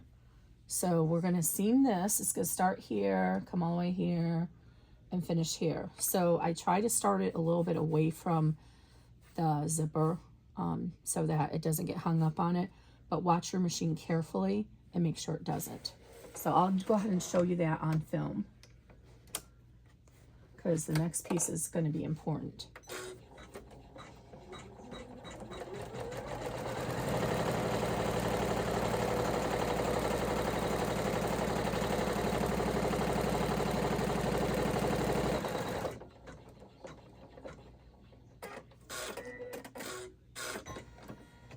And see how it came up here? You have to be careful. Okay, so now it's in position to do the top stitching. So we are at step 7. We want to go ahead and trim out this extra fabric around our zipper pocket. So remove this tape now. Don't throw it away. We can get a few more pieces of use out of it, and we will need it again in a second. So I'm going to trim as about, you want, I just want to say these are not doll, they are Gindal. But you want to keep it about 1/8 of an inch. This is your pocket. It shouldn't take a lot of pressure. And then to pivot it out along the side there. The goal here is to try and keep it out of the seam allowance, especially right here, because that's where our tab is going to be. And that's going to make for a really thick layer there.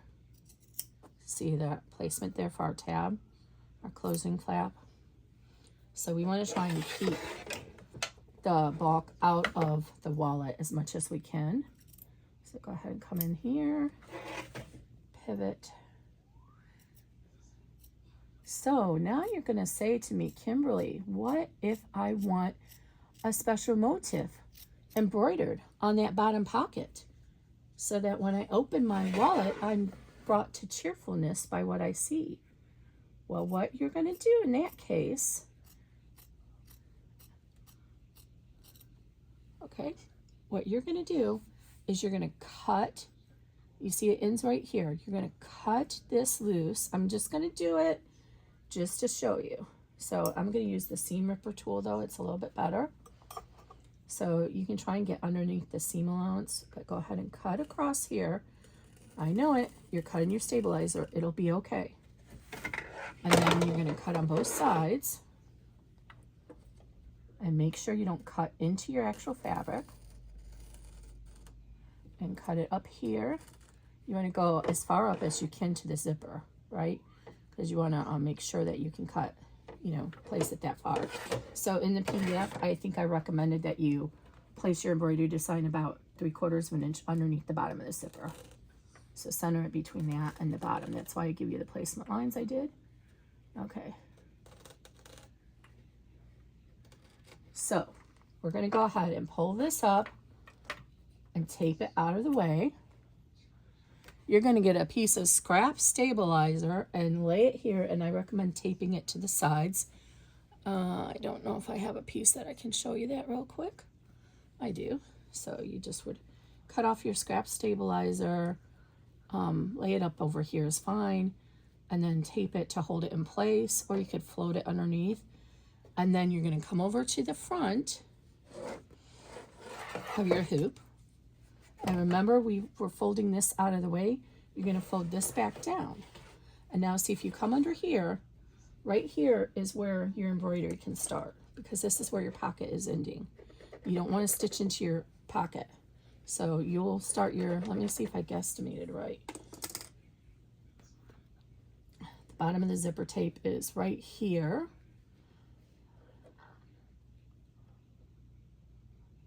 It's almost perfect, 3/4 of an inch. So you just want to make sure that it clears that. So I would probably even go a whole inch, and then you'll have about, you just want to make sure this is pulled up enough on the back. You can cut it loose and pull it up a little bit more if you need to. Anyway, then you're going to tape this down, put it back on here. You're going to run whatever embroidery motif you want, and it's going to get stuck to that scrap stabilizer. You're going to turn it over, going to trim out the scrap stabilizer. You're going to put this back down. Okay, I hope you're paying close attention to this because it's very confusing. Tape this down in place. Add some more stabilizer if you need to. And then remember to get in position here on the front, you need to be having this piece up here. So it's not stitched to this stabilizer. Your embroidery design is stitched to your scrap stabilizer. So pull it up, trim the extra stabilizer around it, and then pull this back up out of the way so that you're all ready to do the step 7, which is going to be the top stitching. Or I'm sorry, you don't pull this back out of the way. What am I thinking? So we're going to leave this here, tape it back down. Okay, I'm out of practice, guys. Don't yell at me. Okay, let's put another piece of tape to hold this down though, especially since we have compromised our stabilizer on the back. And we're going to do that again in just a minute. Don't yell at me. Okay, so now we have this piece done. Now we need to top stitch this, and it's also going to close off that zipper lining at the top of your zipper on the back. Because remember at this point that, oh no, the construction seam caught it. So sorry. No, this is the, yeah, the construction seam caught it. I forgot about that. But anyway, we're going to stitch through this. And actually we can pull these pieces of tape off, I just realized. That's the one drawback to this. It's kind of hard to see it sometimes, so you might end up accidentally leaving tape in your bag, or in this case, the wallet. Okay, anyway, so, but keep that bottom one taped if you cut it loose. So now we want to get back on here and do our top stitch there. Oh, no, I almost unstitched it. Oh, did I? Don't come undone. Okay, thank you. Okay, so now we're going to run step 7, which is going to give us our top stitch. And this is important because this is going to get turned to the back, remember? Okay, so make sure it's nice and taped down and taut. Move that fabric out of the way. Okay, we're going to run step 7.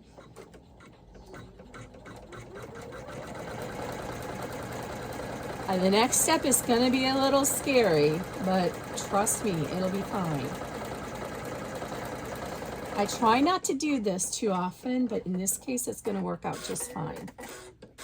So we are going to cut that panel loose from the stabilizer. And it's probably a little bit easier to do on the back. So go ahead and fold this out of the way so you can see the stabilizer, and you'll see that the stitch is stuck here. Can you see that? So we want to cut the stabilizer as close to that as we can. So like I'm going to put my zipper pull and I'm going to glide it right along that original placement line. So it's underneath the zipper, top of the zipper tape. And you want to go about a 1/2 inch beyond it on both sides. I started too close, so I need to go a 1/2 inch beyond over here too.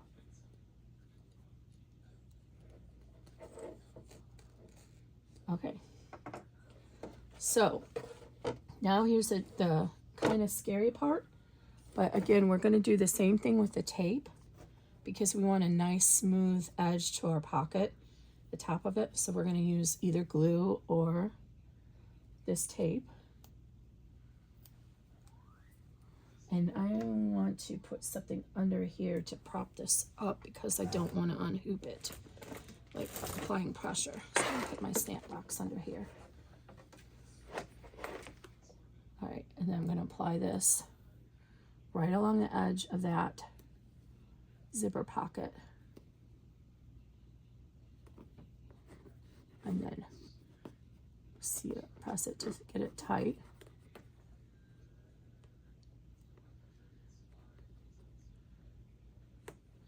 I think maybe this is old and that's why it's giving me such a hard time getting the paper released. Did I get it? No. I think I have fingernails, so I can usually just kind of pull it loose as well with my nails. It lasts a little bit. It's being a mean person to me today. Yes, I know it's an inanimate object, but that's okay. All right, there we go. Let me get that piece down. All right, now you want to carefully push this back, remove the tape that's holding it. Save that tape. Okay, you're going to carefully push this back through that slot you just cut open. You might have to be a little fiddly with the edges because they're a little wider, the fabric is. If you have to cut it a little bit more loose, then go ahead and do that. What's going on here? My stabilizer didn't cut properly. There we go. This side needs to cut a little bit more to lay that down flat. Okay. There we go. And what you want to do is carefully line that up with the top of your zipper, just like we did the credit card slot, and hold the hoop steady and press that into the tape on the back. So you have a nice, even top edge of your slip pocket. So this is now formed your slip pocket for your cell phone, and then you have your zipper pocket here. So what we're going to do is we're going to flip over to the back now. Don't need this anymore. And again, if you don't like how it looks, you can go ahead and undo it. I'm going to press it nice here. Okay, and now I'm going to tape this down here. You're going to get your back of cell phone panel eye. And if you are using padding or foam, you're going to get your padding or foam. Now, I did cut this ahead of time, but I'm going to do it right now. And one caveat, my particular machine doesn't like stitching over this. Oh, it's going to be on the bottom. It should be fine. It doesn't like stitching over this headliner. So I always have to put a piece of scrap tearaway on top of it. I'm just going to cut this loosely, the same size as the panel. And we'll be able to trim it off later. So I have to, if it's on the top of the hoop, like you'll see when we get to the final, and this is going to be a little thick, so it might tax my machine. So we're going to just wing it and try it, because I need to be able to show you how to do this. Although the picture's in the PDF.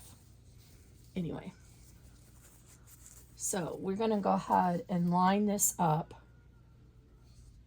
And you want your pocket lining facing down, because this is going to be the back. If it's directional, remember to make sure it's directional. There's a center mark here, remember? So go ahead and measure that up, and it should be a 1/2 inch above there for your seam allowance. And then you're going to put this on top of there, and then you're going to tape it all down. Hopefully my machine will behave today and not give us a heck of a time with this.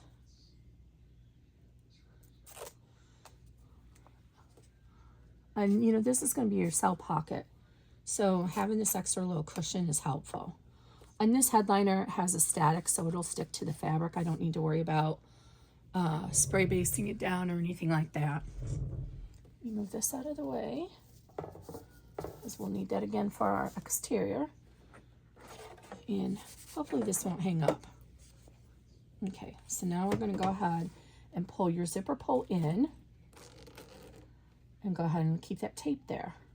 Now you see you have an open piece of the zipper pull or the zipper tape, and a lot of presser foots will get stuck on that. So regardless if you have it on this side or that side, wherever the open is, find where the top stitching ends and put a piece of tape right at the end of that. So when the presser foot comes over this, it will not get hung up. Okay, I'm going to run this next step off of line, step 8, and it's just going to baste all this down. I'll be right back. Okay, Kimberly back. I did have another faux pas. My presser foot couldn't clear this little hump right here from the slip pocket. So I went ahead and had to restart the design like I told you earlier, get to the right step, and then I put a piece of tearaway on top. Now, this step is basically just to baste this down so you know where to trim the padding and such. Mine it's a basting step, so it's a wider stitch, but because I added this tearaway, it didn't like it, so I went around it twice. So now we're going to turn to the back of the hoop, and it's in there just enough so you know where to trim this. Oh, and I did forget, but I got lucky. I didn't tell you, when you add this padding, that you need to make sure it comes above that basting line from color stop 1. Oops. I think you would have figured that out, but so it's even. Okay, so now we're going to go ahead and, Kimberly, all this tape here, and this is going to be my last step for the day, and then we'll resume tomorrow. So if I keep saying it's Independence Day, that's why. So I'm going to go ahead and get my, now that we know it's slightly dull, these scissors. So let me move this hoop out of the way since I'm going to stop today. So we have some more room to work with. Mine works that way. There's a couple of buttons you push and it'll move the hoop out of the way. So what you want to do is trim all this extra foam out of your seam allowance, but do not cut through your material. So keep pulling the foam up so you're not cutting through your actual fabric underneath, and trim this as close to those basting lines as you can. And now, since we know mine got a little bit loose, I'm going to reinforce this with some tape. You shouldn't need to do that, but if you do, if you're using a thick foam like mine, you might need to. But I'm going to go ahead and trim off and then put a piece of tape to hold this in place, just because that stitch is loose and I don't want that to come loose. And we can trim it off later. So turn this the other direction, and again, do not cut through your fabric. Keep the scissors in between your panel for your slip pocket and the foam or padding, whatever you're using. And the top, I got very lucky. I don't have to trim it because I wasn't paying attention, but I still got very lucky and lined it up right with the top of the original color stop line.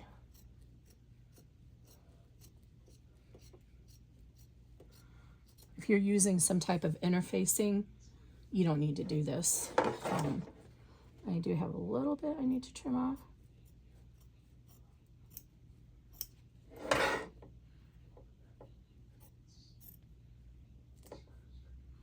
Again, we want to try and keep this out of our seam allowance. Okay, I'm going to put a couple pieces of tape there, just because my tension got off, like I mentioned, and I don't want this to come loose later on. So we'll just tape it to the back there. Okay, now going back to the front of the hoop, I'm going to carefully take away my tearaway.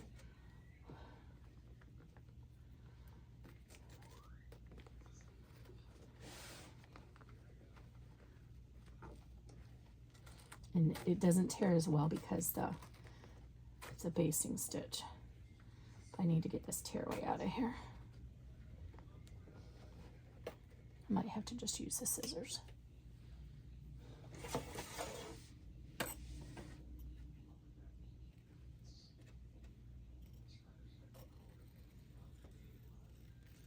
Don't cut through my zipper there.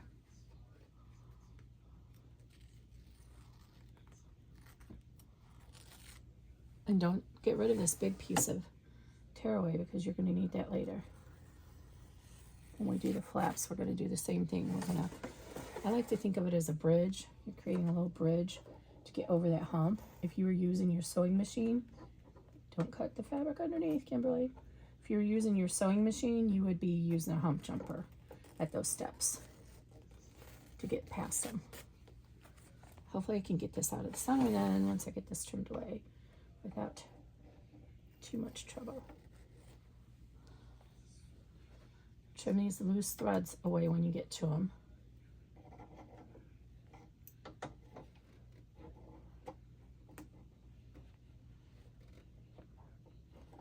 Oh, come on. Work with me here.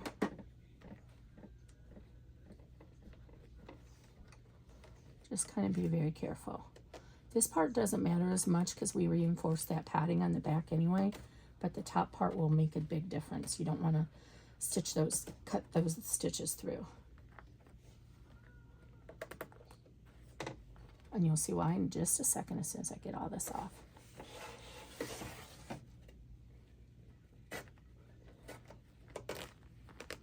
Okay, so when we get up here, I want to be really careful because I need these stitches to stay in place. So I'm actually going to use the scissors and cut that out. I need to be able to see those steps.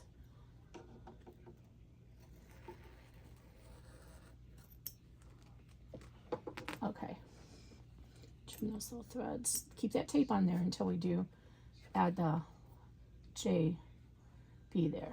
Okay, so now what we're going to do, our stabilizer up here is already loose because we cut the pocket loose, right? We want to trim out the stabilizer all the way around here. And it's a good idea to support this on the back with more tape before we cut that loose so it stays attached to the stabilizer, that it's not going to be cut off. So careful because you don't want to push too hard when you're on the wrong side of the hoop. Okay.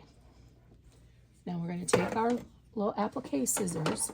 We're going to pull the stabilizer up and loose. And then over here, and this a seam ripper works good here too. We're just going to trim out that field of stabilizer right along those basting stitches.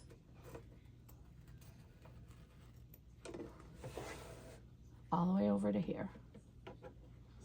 And now I have a little bit more difficulty because I need to get that tearaway out of there.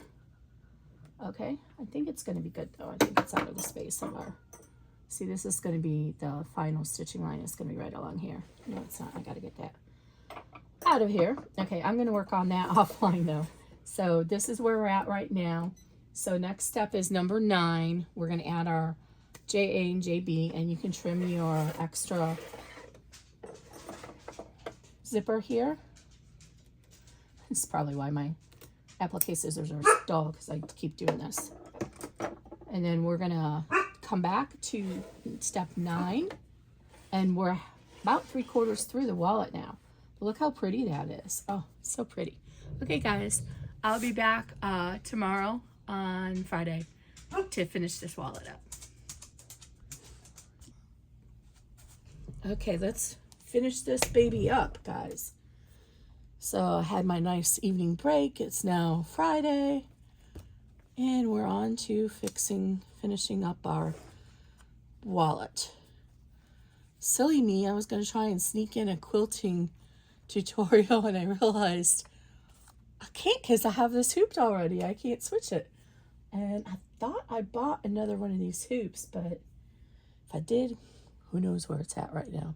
Anyway, so we're going to just stick with a non-quilted backing.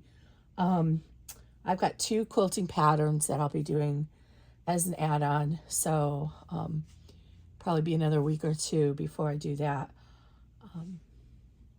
So again, if you've already bought the pattern, I'll email you those add-ons. You don't have to pay extra for them. I'll either email them or put them in the group as a freebie. So make sure you join the group. Okay, so where are we at? So yesterday we got done with this, and I lied and said I was going to try and finish getting this tearaway out of here, and I forgot and started the video, so that's okay. I do need to get it out here, down here at the bottom though, because and it's fine, I can get rid of these basting stitches now if it pulls out, because I definitely don't want that in the final wallet. So I need to get these out. Okay, so we can go ahead and remove this tape right here, but we want to keep the tape over our, oh no, we already, did I run that stitch yet? No. So what I need to do next is I'm going to run step 9, which is going to give us a stitch over here and then a stitch over here, and then we can remove this tape and trim up any of this that we need to. So I'm going to run step 9, and I'll be right back. Okay, so that was step 9. So step 9, stitched a placement line here for us. Don't be confused by the basting line. And again, I still had the tape here that held this down, but if you have trouble with your presser foot, make sure you use some tearaway to cover up that little line there. And actually I have some tape on the back. Let me remove this tape from the back because those pieces should be nice and stuck now, and I don't want to forget about them and have them in my final seam. So I'm going to remove this tape. Again, all these pieces are already in position and stuck, so we don't need to worry about it.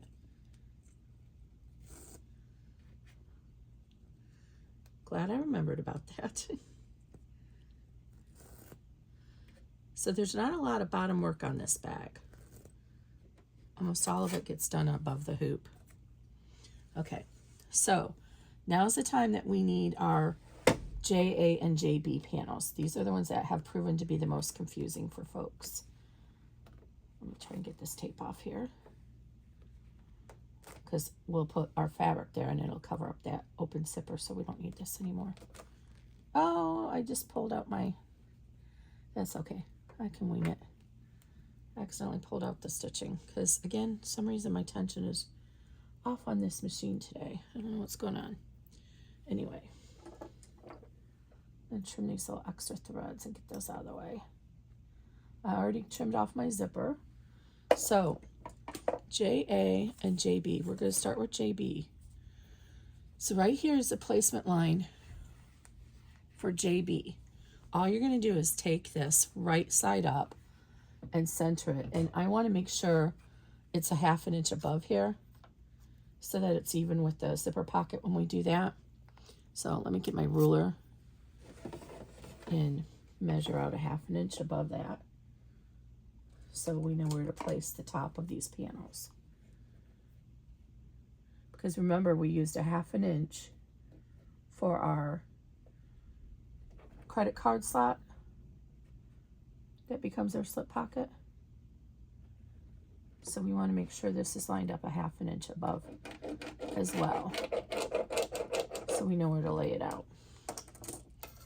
Okay, so take your panel. Yours is going to look nicer than mine. This long edge is going to go right here, and the top edge is going to line up with that line you just drew at the 1/2 inch mark. Okay, and then we're going to tape it down.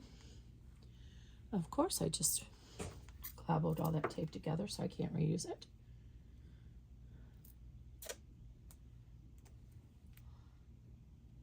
If you're running out of hoop space on your hoop, then just go ahead and take it above and still tape it to the actual frame if you have to, or the hoop. Okay, so now we're going to go ahead and run step 10, which is just going to tack down that little step there and give us a placement line for our pocket, or I'm sorry, our other lining. And you can trim that off if you want to reduce bulk.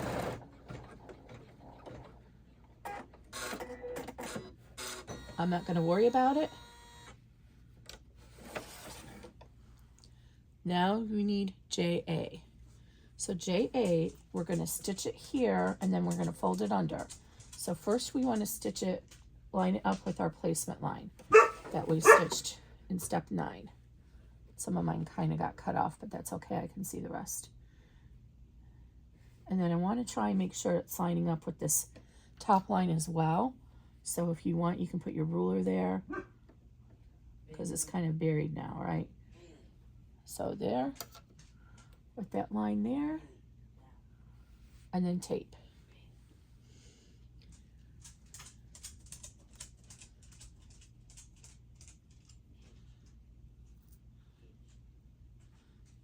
Alrighty.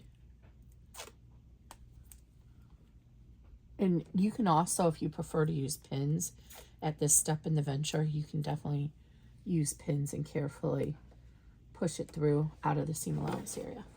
Okay, these are very short runs, so I'm just going to keep the video going. All right, so now we're going to run our tack down for our pocket. And I should have taped it right there.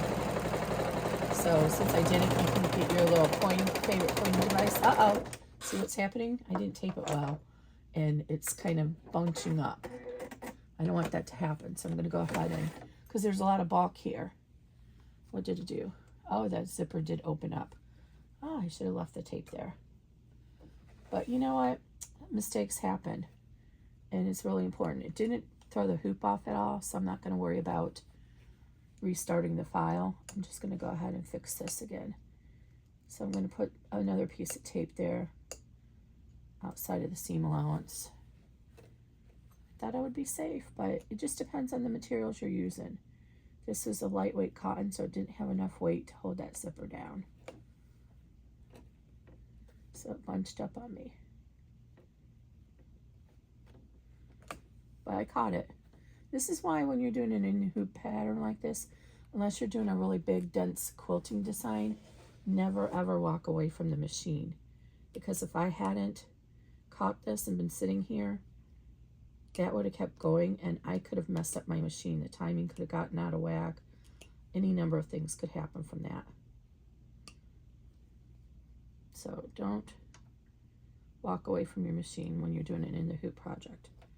What is this stuck on? I can't figure it out. Okay, I'm going to stop so I can fix this and I'll be right back. Okay, sorry about that, guys. That took way too long to undo. So what I've done now is I've fixed that. I taped the zipper down and I'm going to go ahead and try this again. Hopefully it'll be okay. You know what? I think I'm going to actually tape it underneath as well. Just to, out of the stitch path area. Just to help give it some extra. And this is when, sometimes these zipper tapes go up a little bit higher, but we have a pocket on this, so we're pushing it up even more. So it's not just a matter of how wide the zipper teeth are, but how tall they are too. Like some of the zipper teeth are number 5, but they're resin teeth and they're much harder to stitch over. And you can go ahead and use this to help guide it if you need to. And you can see how we're getting into these very thick layers now.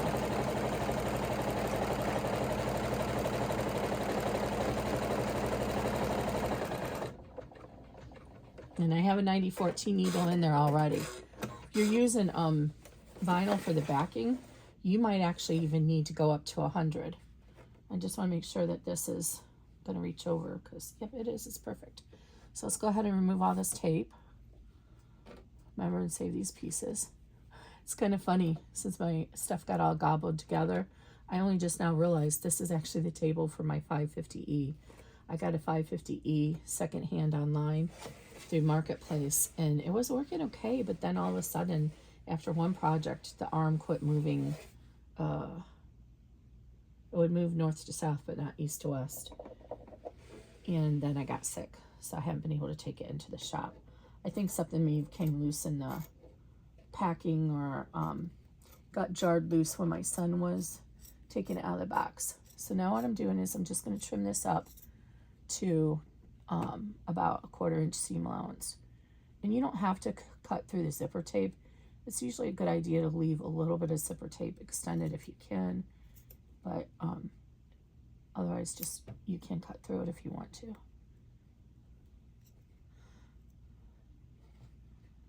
Oh, sorry. I was trying to cut something that was underneath the hoop.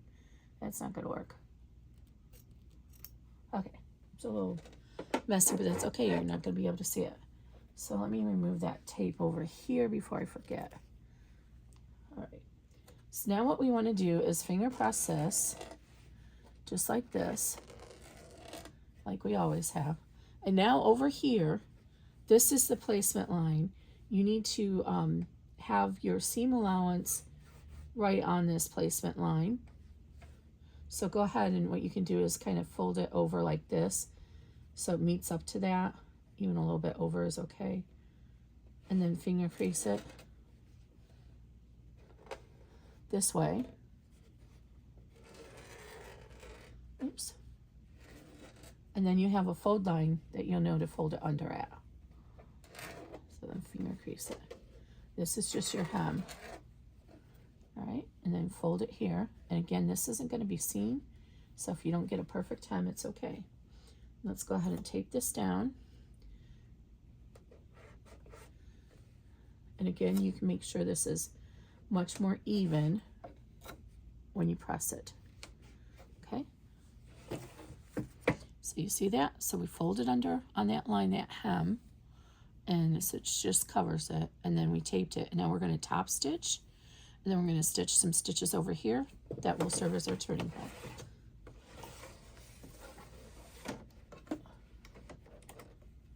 So we are up to steps 12. This was only 19 stitches, so we're almost done, guys. And I should have held the thread. You see how it kind of is wobbly there now. And if your machine is struggling with a 9014, put in 116. I keep all those needles available. Now we're going to stitch our little seam.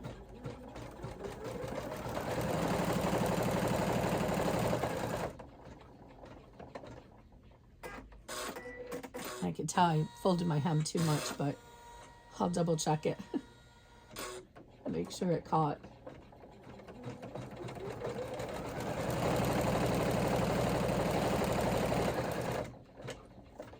How did I get that up there? And now it's going to stitch some large basting stitches.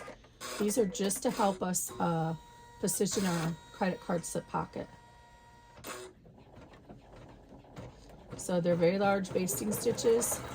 So if yours comes out because your machine tension is not great going through light layers like mine, then it's fine. Just go ahead and eyeball where the holes are. Let me see if I caught this enough underneath here.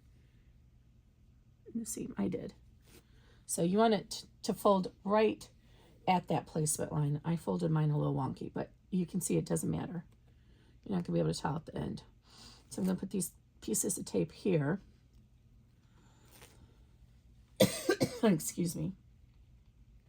And my hoop is starting to get a little bit shaky now with all the weight of this. So let me put this down because I don't want it to come undone. One thing you can do, I don't have them handy, is you can actually put some T-pins in here and it'll help hold this so it doesn't come loose. Okay, now we're ready for our credit card slip pocket. Ooh, we're almost there, guys. Oh, I forgot my steps. Yeah, I'm pretty sure this is the credit card slip pocket. And one thing, oh, some of my stitches did come out, but I can still see the line. One thing you're going to notice is that this area is going to get really bulk when we add on our flaps, because the flap is going to come above this. Let me make sure I can see this. This is an erasable pen. Looks like it may be drying out. I might need to get another one of these. I love this thing. It is from Soline. And it works great. It lasts a long time, and then it just goes away on its own. And these stitches you're going to be able to pull out at the end anyway.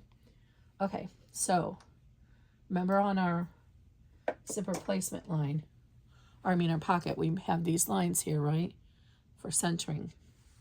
So now we want to take, I had it upside down. We want to take, make sure your credit card slot pockets are going this way, right? And then we're going to line this up, the centering line with here. So it should be even up here. And this is when having a pin, a straight pin is helpful. But I don't think I have any yet. In here, do I have one in here? No, of course I don't. But, yeah, that's lovely, Kimberly. I got to get this room together. But it's slow going. I can only sit for a little while. I told you that. Anyway, this is fine up here. So I'm going to go ahead and tape it really well. And I'm going to flip it around and make sure that this centering line here is matching up with the centering line here, that basting stitch. So Again, it would be easier with a pin. So what you could do if you're having trouble seeing it is go ahead and extend this all the way to the edge of the hoop. And now I can see it much better. It kind of wants to lay centered anyway. And you can also go in here with your ruler and double check that it's the edge is the same line. So that's about 3/4. That's about 3/4. It's going to be maybe not quite perfect because this fold over may not be quite perfect. Okay, so let's tape that down. Let's reuse some of this tape. Okay, I'm going to do the next one offline, which is number 13, and that's going to be what centers our, or base down. It's going to base this down all the way around here, and it's going to travel over here and get in line to put your tab here, your flap. So let me make sure this is stitched down up here so it doesn't get stuck there either. Okay, I'm going to stitch 13 and I'll be right back. Okie dokie. So we have this basted down so it's not going to move on us. So you can remove these pieces of tape so you don't forget. We're going to leave this piece here because when we stitch around here to do the strap connectors, I don't want that to get stuck there. Or not strap connectors, the flap is what I meant to say. Okay, so now we're ready to use our bigger flap. And again, I mentioned earlier in the video, mine are not ironed, and I would prefer to put some stabilizer in it, but I don't have that handy right now. So mine's gonna be a little floppy. But I cannot add my snaps yet because I can't find my pliers. So I had to do, I hope, a quick order through Cam Snaps to get a die for my professional pliers. I have my professional pliers, which are these ones. I have way too many of these things. So these are the professional, but I only have the magnetic snap die in here. One of them, you need 2 different bases for that. And I don't know where the magnetic snaps are. So I'm just going to do mine after the fact.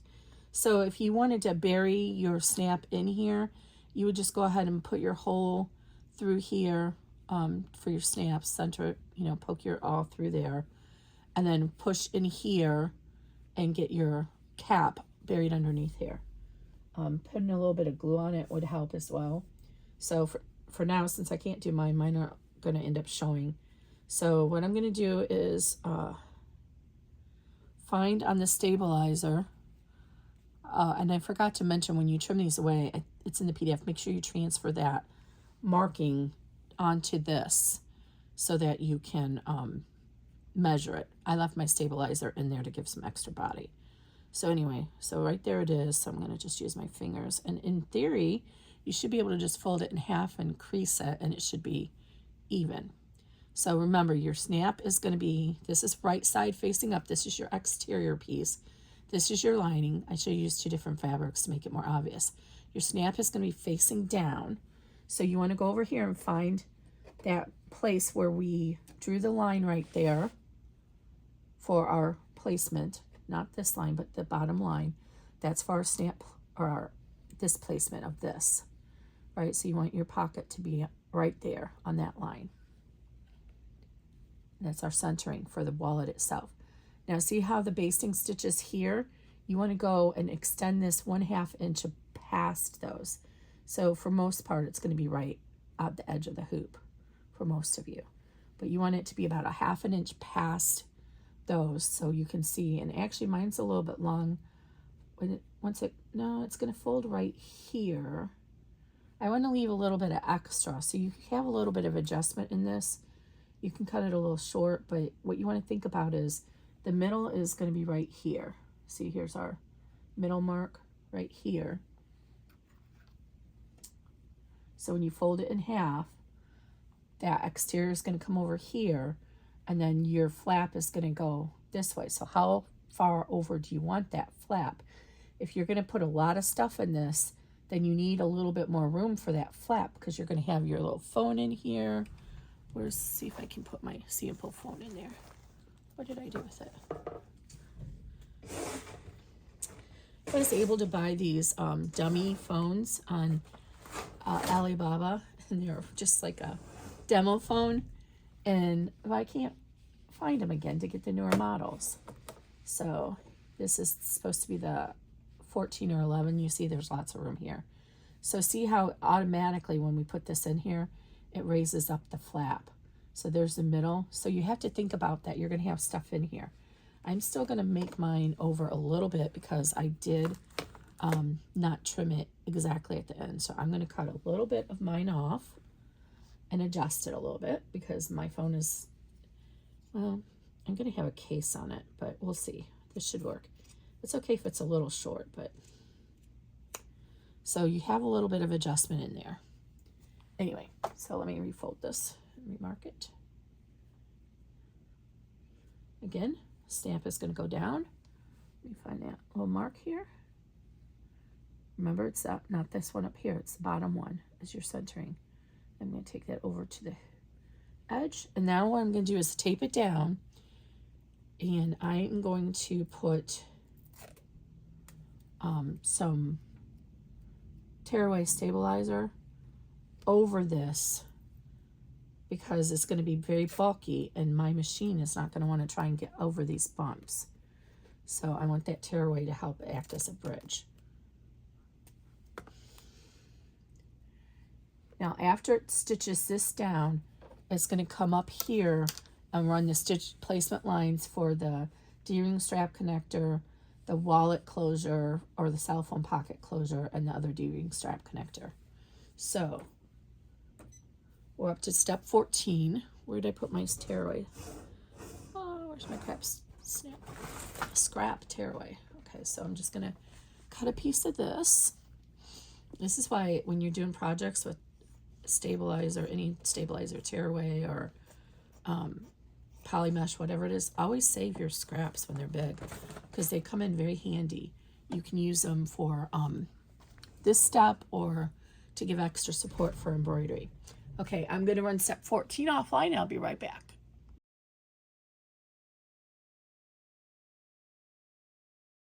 Okay, so you see how this tearaway worked. It kept me getting up and down over this little hump. So we're done with that piece now. And I had it come all the way up here. So I forgot to mention, there's not a separate stitch down for the optional tab because it's going to get really thick in here. So if you were using the optional tab, there's a centering line here that we marked in the beginning, remember? You would want to go ahead and put that there as well as this step, and that way this gets stitched down here, or you can do it after the fact when we're doing the D-ring strap connectors. So I'm going to go ahead and mark where these stitches ended because it's kind of hard to see on here with all the stitching that's going on here. Let me make sure I got it right. I'm just looking from the back because it's a little easier to see where it stopped and ended on the back. And this is very important. So it's right here and right here. I think that's right. It's much easier to see when you're up close. But the bottom line is you want to make sure that your D-ring strap connectors are evenly spaced, not across here, but across this hoe width. So it should be the same space here as here. If I did all my measurements right, it should be the same where I drew the line. So it's about 1.5 inches and 1.5 inches from the end. Yep, I'm perfect, right on spot. So not this centering line. This centering line is only for the cell phone pocket. This centering line is what you want to place your D-ring strap connectors. So if we were using a D-ring strap connector, we would have our little hardware on it, right? You would position this edge, the inner edge, leaving over 1/2 inch here, and you would position it here. This is a little wider. This is,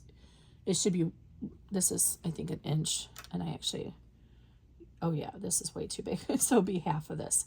So I would recommend just 3/4 inch no more than 3/4 inch hardware. If you want to use a wider hardware, then you'll need to evenly adjust it this way. So you're going to have your little hoop here, and you're going to place it evenly with this line here, 1/2 inch over. Your D-ring, your actual hardware is going to be down here. Tape it down, tape this down. Same thing over here. So you want it lined up with the innermost, so it's closer to the center. You don't want to line it up like this. Doesn't go this way. This is outer. You want the seam of it to be lined up. I should say outer, right? That's actually outer. So you want the seam, you can see in the pictures, you want the edge of it to be lined up with this line here going that way. Likewise over here, this line here going towards the outside. So this area right here will have nothing because you're going to have your flap there. So, but the flap, it doesn't have a separate tack down. So if you use a flap, I made it so it's, I think, a little bit wider than this. You'll just position this and tape it down for the final stitching to hold it in. Or like I said, you could have done it with this one. I'll try and put a note on there, and then it would get stitched down here. That's what this centering line is for. Okay, we're not doing that step, so I don't want D-ring strap connectors on this bag, so I'm not using those. Let's see, so then we're gonna skip 16 because that's the tack down. And then guess what? It is time for 17 to do this one. Okay, so now same thing here.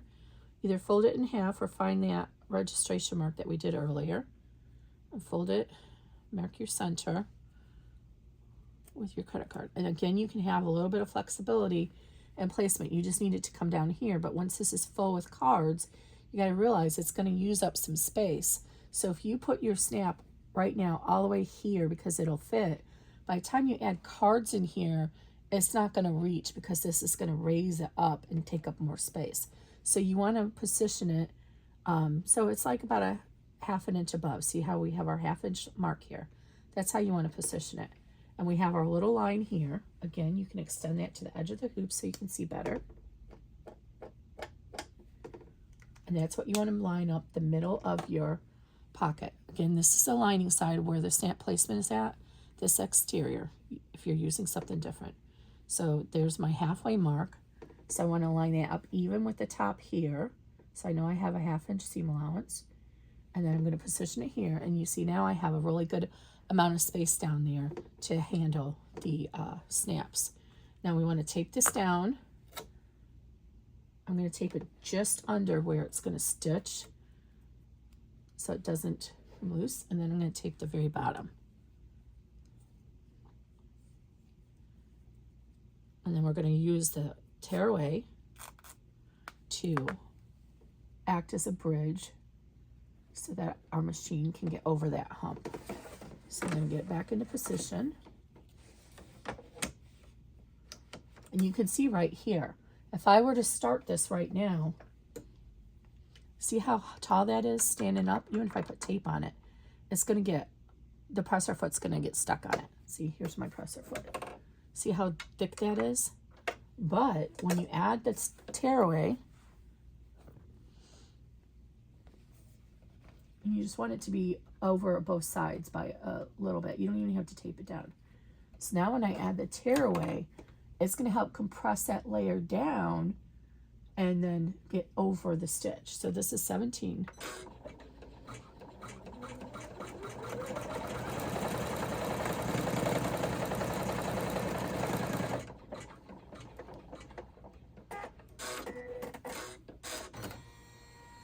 All right.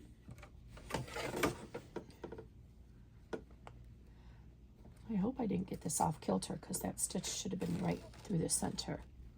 I'm going to turn my machine off and resume it just to make sure I didn't get it off kilter one of those times. Anyway, it's holding it down. That's what matters. So let's go ahead and remove this extra tape here and here. And I'm going to reload my design real quick. And we're on step 18, which is the last step. But when I had that little hang up over here, it may have got this off a little bit. Oops.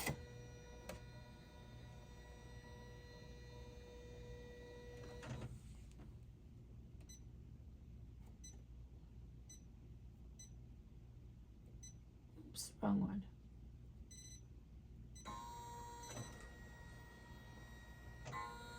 Good timing, because I'm getting sore.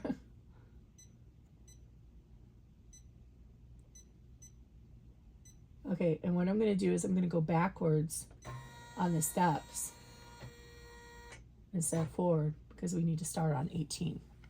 Okay, now we're ready for our final piece of material. Piece K. Yours may be quilted. Mine is not. But if you're using one of my quilting patterns, I put tick marks in it so that you will be able to position it correctly. So in this case, I don't need to worry about that because this doesn't need to be even. So I'm just making sure it lines up with the top, you know, of all the material. And this is when I'm going to need the tearaway, because my machine does not like cutting over this. Oh, I did cut the piece out. It doesn't like stitching over this foam for some reason. I don't know why, but it doesn't. Oh, is that going to be big enough? Oh, it is. Yay. So let me cut this off because I forgot to do that ahead of time. So what I'm going to do is put a piece of tearaway on top of that, because my machine just doesn't like stitching over it for some reason. So I'm going to put this side on top though, because it's a little bit smoother.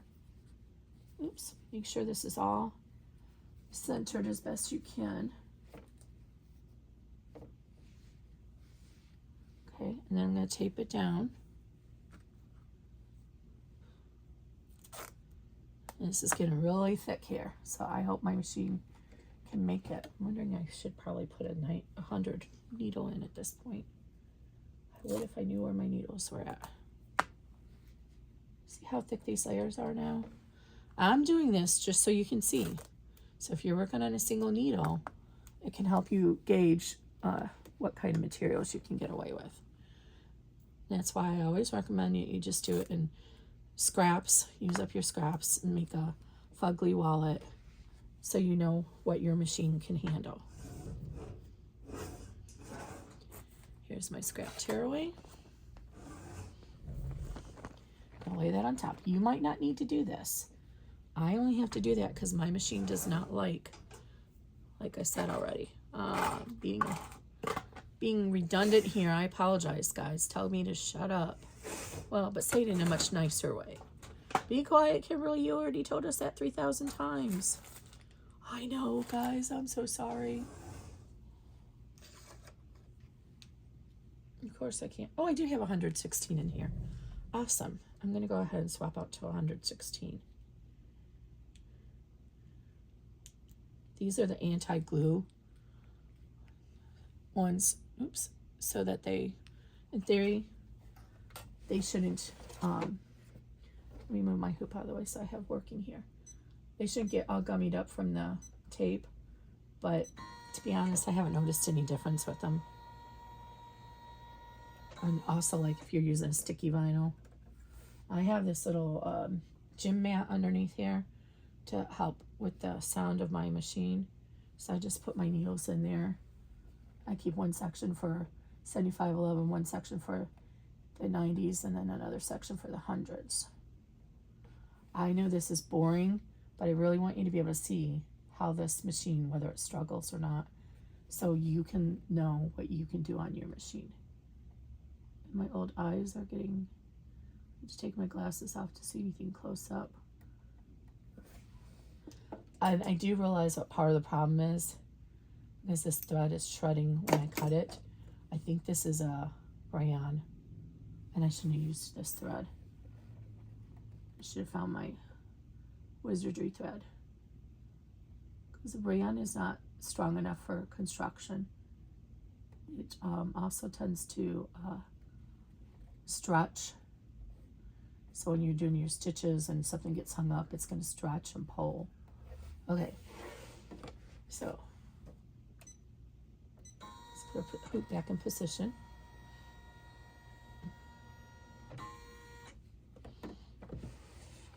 And see, it's got to get through all these layers. Remember, we also have over here that piece that's, I am recording, aren't I? It also has that piece of padding underneath here. So let's see if we can do it, guys. Okay, so this is our last step, 18.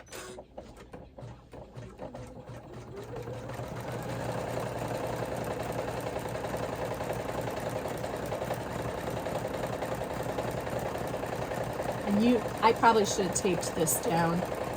I'm just going to hold it outside of the stitch area.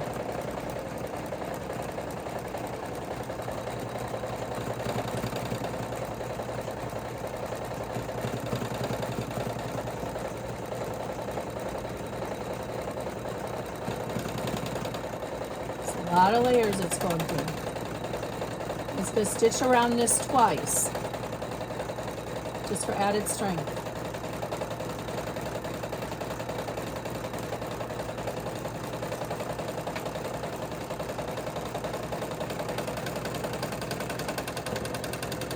He's going over that strap. See how thick it is? Yeah, I don't think a 90 needle would have cut it. Glad I put in that 100.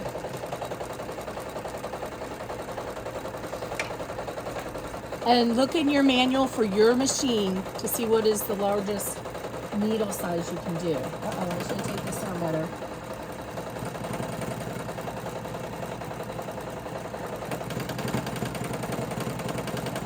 Up on me. Hold on. Oh. Should have taped it better.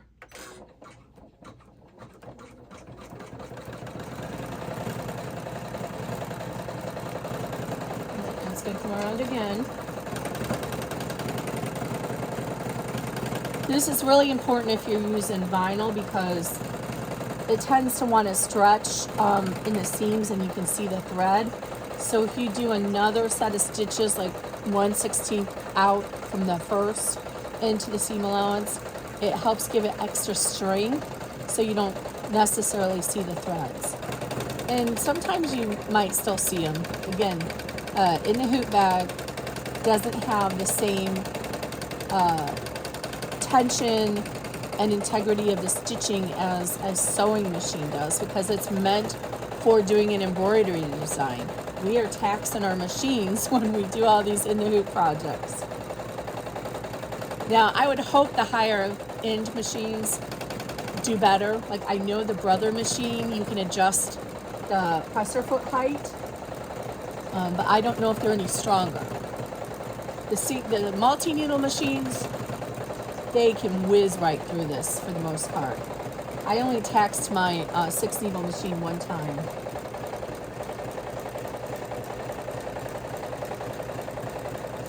Let me get this up here so it doesn't hang up on that little flap that I got there. Oops, is it going to? Keep an eye on that presser foot. Yep, it was headed for it, so I'm gonna hold this down because remember I got that little pleat there and I don't want it to get stuck. So this is the last few stitches and it would be horrible for it to fail now. Let me raise this up and tape that so it doesn't get stuck on that. Again, problem would have been solved if I had just taped the stabilizer down too. Okay.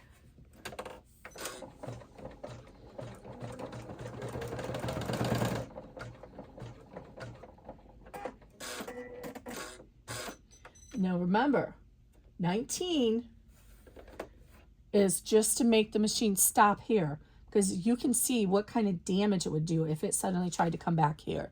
It would hang up on all this and it could disrupt your project. So 19 is the last one. So you see the little stitching all the way around. So we can go ahead and move our hoop out of the way. And we are pretty much done. So you can look on the back and make sure nothing came loose, which it shouldn't have. You can remove this stabilizer, but we're going to go ahead and carefully tear away the tearaway because we don't want that to tear our stitches out. Then we're going to remove all the extra tape. And while it's still hooped, we're going to trim away the extra foam or stabilize and padding, whatever you're using, batting, We want that out of the seam allowance. And look, there's still big pieces of this tearaway that I will be able to reuse in other projects, so I'm not throwing this away. I'll cut off the short pieces, but not the big pieces. All right, let's get all this tape out of here. If you missed any tape underneath, make sure you get that out. Oh, this one doesn't want to go. That's okay though, because it's in the seam allowance.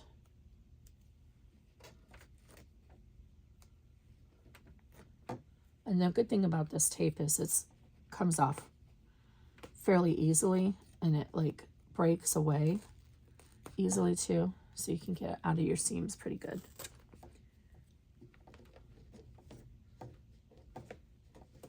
And I will have Amazon affiliate links down below for all these products I use. If you're not familiar with Amazon affiliate links, it just means you don't pay anything extra, and I might get a penny if you buy whatever item I recommend. Okay, so I'm going to use my applique scissors, and carefully, I don't want to cut into my fabric underneath, but I want to cut, oh, I still need to take, I will take that other stabilizer out. I want to cut this foam away as carefully or as closely as I can to the seam. So with these duck applique scissors, you want the duck part to be where you want it to protect against, and this part goes underneath. And you try to keep it as upright as you can so you're almost perpendicular to your project. Especially when you're trimming for applique, if you don't do it that way and you tilt this at all, then you get left behind the little edges, especially with vinyl. And then when you do the applique, the satin stitching, it splits those edges, and then you have a messy stitch showing out underneath. You'll have the stitches and so forth showing. So just try and keep it as perpendicular. And if you have good sharp scissors, you can usually just glide this along like that, and it'll just cut it. You don't have to keep doing snips. These scissors need sharpened.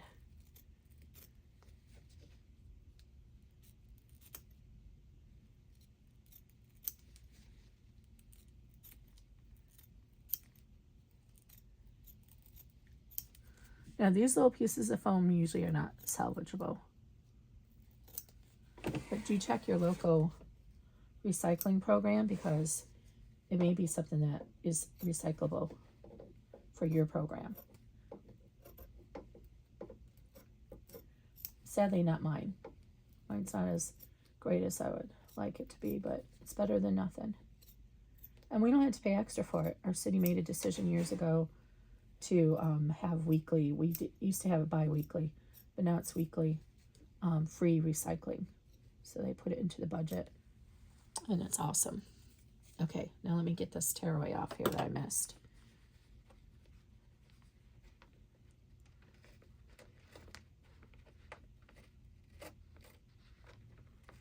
Okay.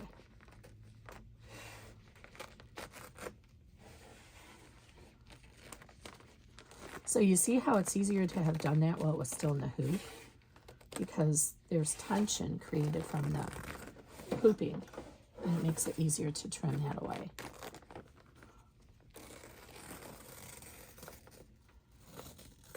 All right.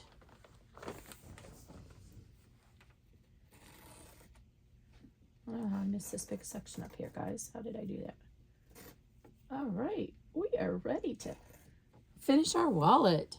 Are you excited? I'm excited. I'm going to loosen up my hoop because I had to tighten it pretty good.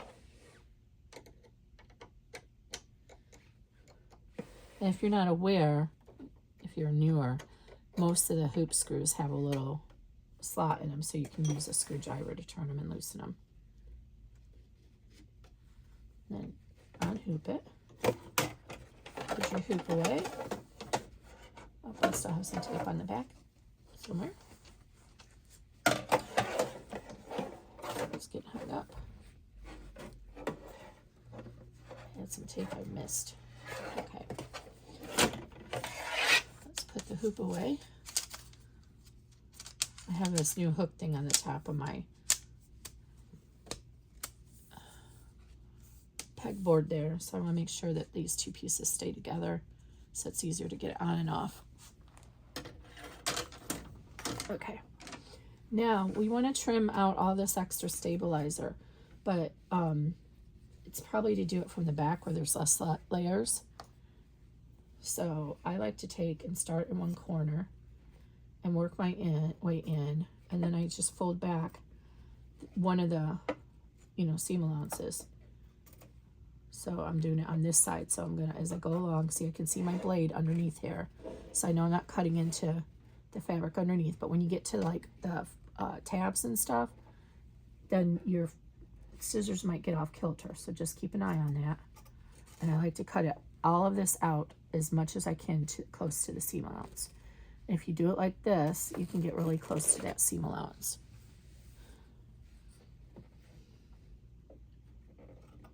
I know this is like watching paint dry, but there's no sense in restarting. See how I was able to just glide along, and then this little piece down here stopped me.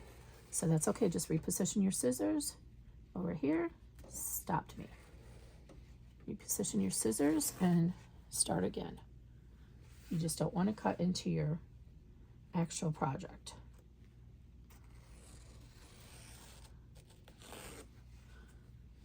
And again, I'm saving these big pieces offline or off-site here to the side of me because they will come in handy for other, backing up other projects. So I want to make sure I'm not cutting underneath. Reposition my scissors, keep that out of the way. And there we go. So now we've just reduced a whole bunch of bulk. I don't know if I'm saying that right, bulk. There's some words that I just can't say correctly. My son's always teasing me about it. And then if you want, you can cut this one out to reduce that thickness as well, because this is our credit card slot panel, and you could have did this before you added it here. I just, frankly, I forgot, but it doesn't matter. Just make sure that you can see your scissors or your seam ripper underneath the stabilizer so you're not cutting into the actual project, the fabric. And this is a little bit pokey because we have those placement lines that go through it, so you'll have to cut around those.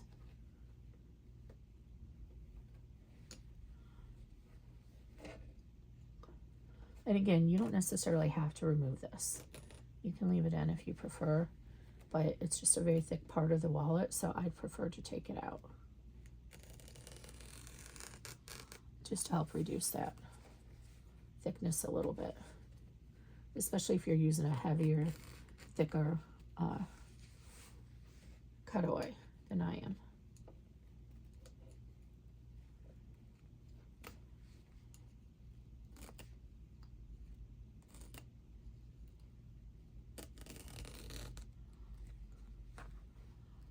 I'm just working around those stitches that we used for our, and this would be a good place to remove those basting stitches from behind, as you can see them. So we don't need those stitches anymore. I'm going to cut that out. Okay.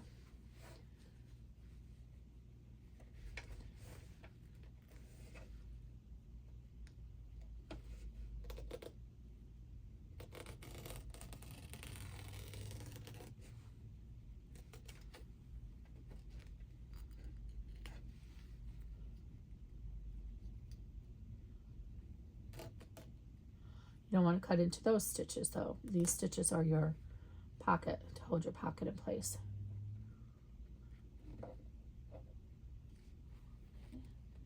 So having a little trouble here. Let me switch over to the scissors.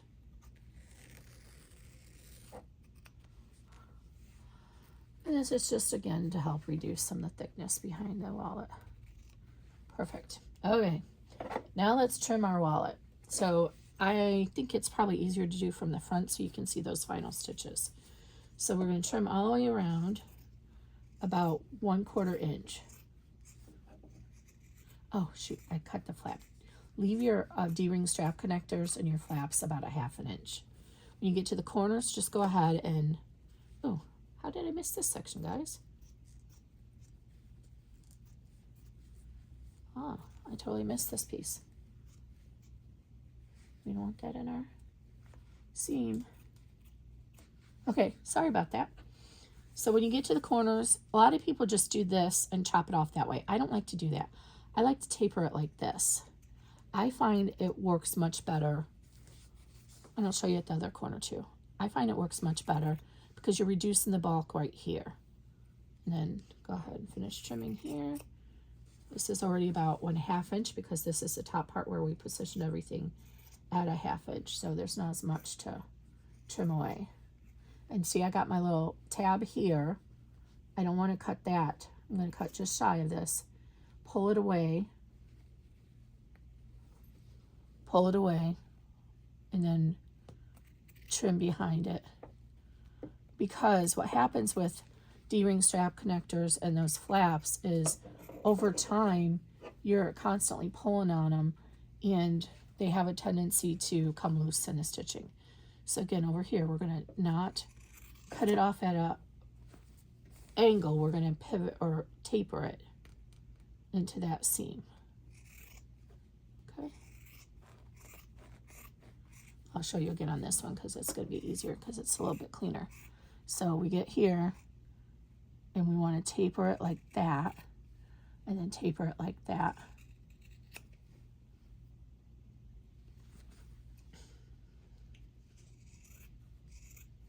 I am not going to glue mine closed right now because I have to put the snaps in it. So I'm going to show you how to close it, but I'm going to end up turning mine right side out or wrong side out again so I can put my snaps in it once I get that die. So you remember right here, we left this little area open. So this is where you're going to turn your wallet through this opening. So I like to start the farthest corner from the opening first. Just grab it inside there. Hemostats are really helpful for this piece. And then you're just going to push it through and be gentle because you don't want your stitches to come out. I try to reinforce them wherever I can, but if you pull too hard, you could still pull the stitches out. Okay, now you'll notice what happened. My credit card slot is on the wrong side, right? That's not a big deal. It's really easy to push it back. So I'm going to, before I fix the credit card, I'm going to push out these corners over here. And this is when using that tool is helpful, but I'm just going to use my fingers. Don't push too much because you don't want those ugly corners at the end. Oh, I do need to use the tool because that one's not coming out. I much prefer the hemostats for this. I have some hemostats and they have a rounded edge corner on them. And this one is good, but it's still pointy. So I'm just pushing from inside to ease out that seam, that corner seam. And then if you run the inside along your seam there, oh, I see a piece of missed tape. Another piece. It'll help push those edges out. See what I'm doing from underneath? I'm running it right along the seam. Okay. And then do the same thing over here. Even though our credit card slot's backwards, it's okay. You can still push out your corners. I'll fix that in a second. Go along the sides.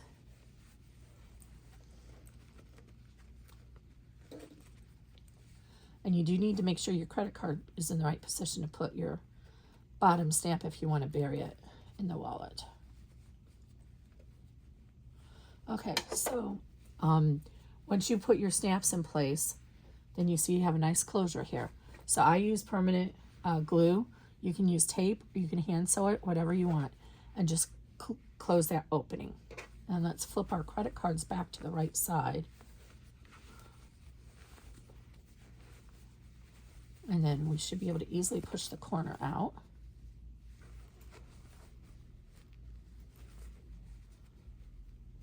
Because we already pushed them once inside.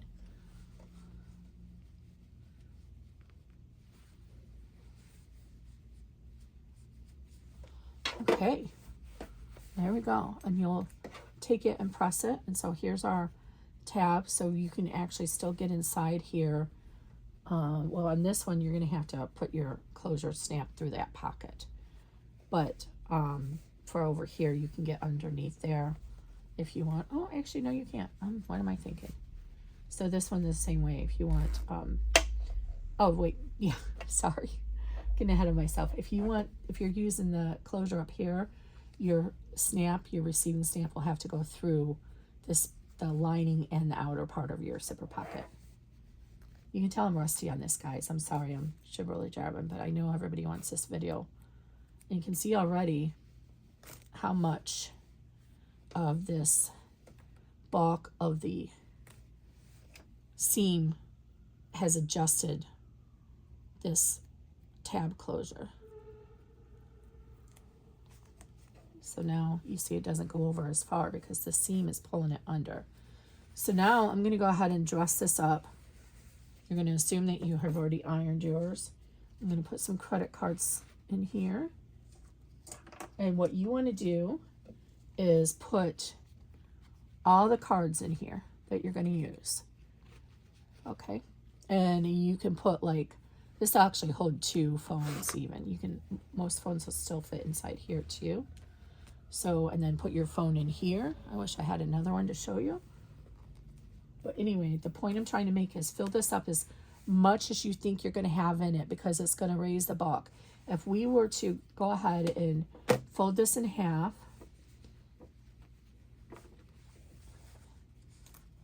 and having some clips here might help to make your fold right. If we were to fold this in half, oh, that foam really takes up a lot of space in here. Yeah, it's fine. I thought it was going to interfere with my slots. If we were to fold this in half right now and wrap this around and put our snap in there, like I'm going to use the pen and mark it.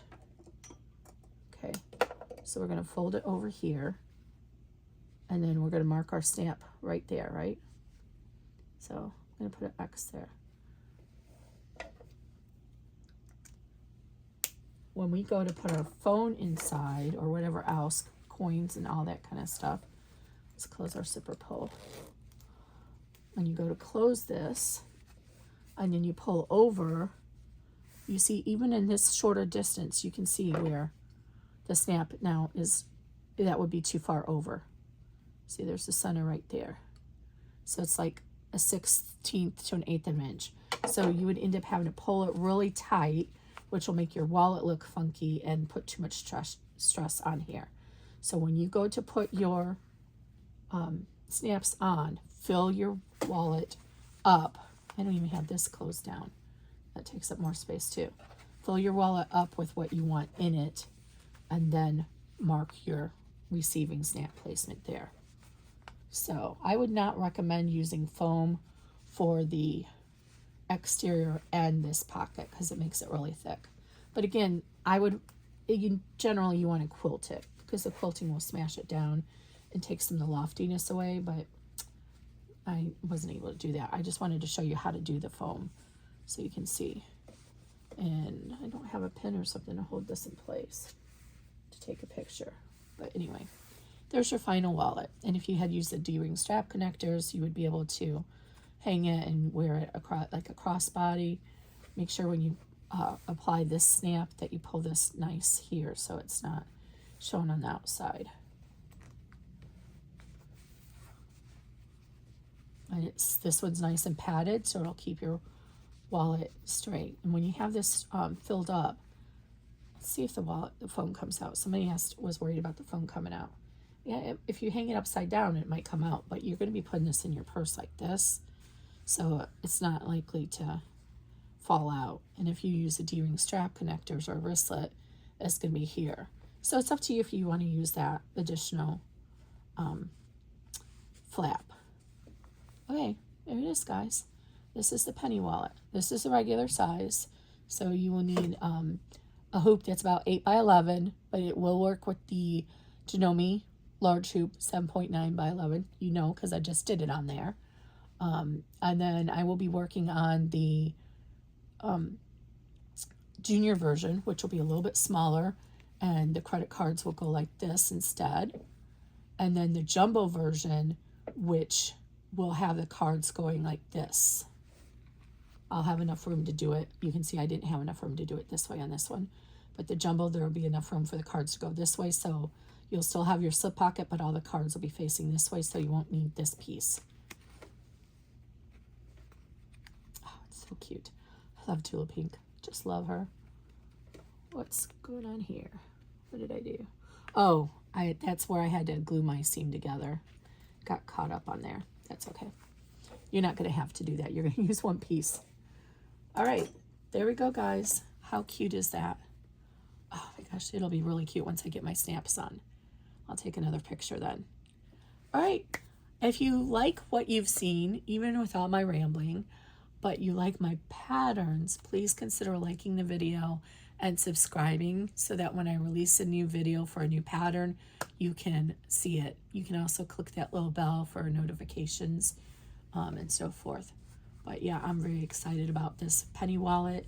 I think she's adorable, and I mean, look how thick she is with the padding, but she's adorable. All right, guys, have a good day.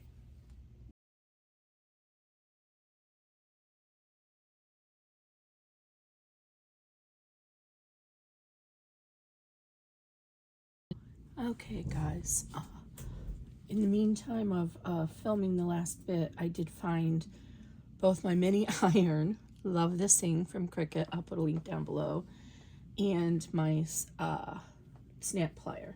So I'll just have an extra die set for my professional pliers. And what I'm doing is I'm now pressing those card slot pockets so that that fusible interfacing is set. One thing when you're doing interfacing, you don't want to roll back and forth like you normally do with ironing. You want up and down, because if you roll back and forth, it can potentially make your material shift. And I don't have my pressing pad here, so I'm just using an old towel right now. Put a little trash can. So I'm going to go ahead and press my. It works better with some steam, or what I prefer using. I don't know if you guys have seen a lot of the newer evidence out there, but putting water in your iron tends to make it more likely to drip. So I've moved away from using the steam so much as I use Best Press. And I love Best Press, but if you are frugal, is quite expensive. There are recipes on the internet to make your own version with vodka. I don't know what the percentage of each is, vodka and water, but you can make it yourself and then just put it in the little spray bottle. I wish I had it here to show you, but I'll link it down below. It's more like a misting bottle, and it's so awesome. I love that one. For it, like, doesn't put a big stream of liquid onto your material. It's like a mist. I should be talking about it when I don't have it here to show you.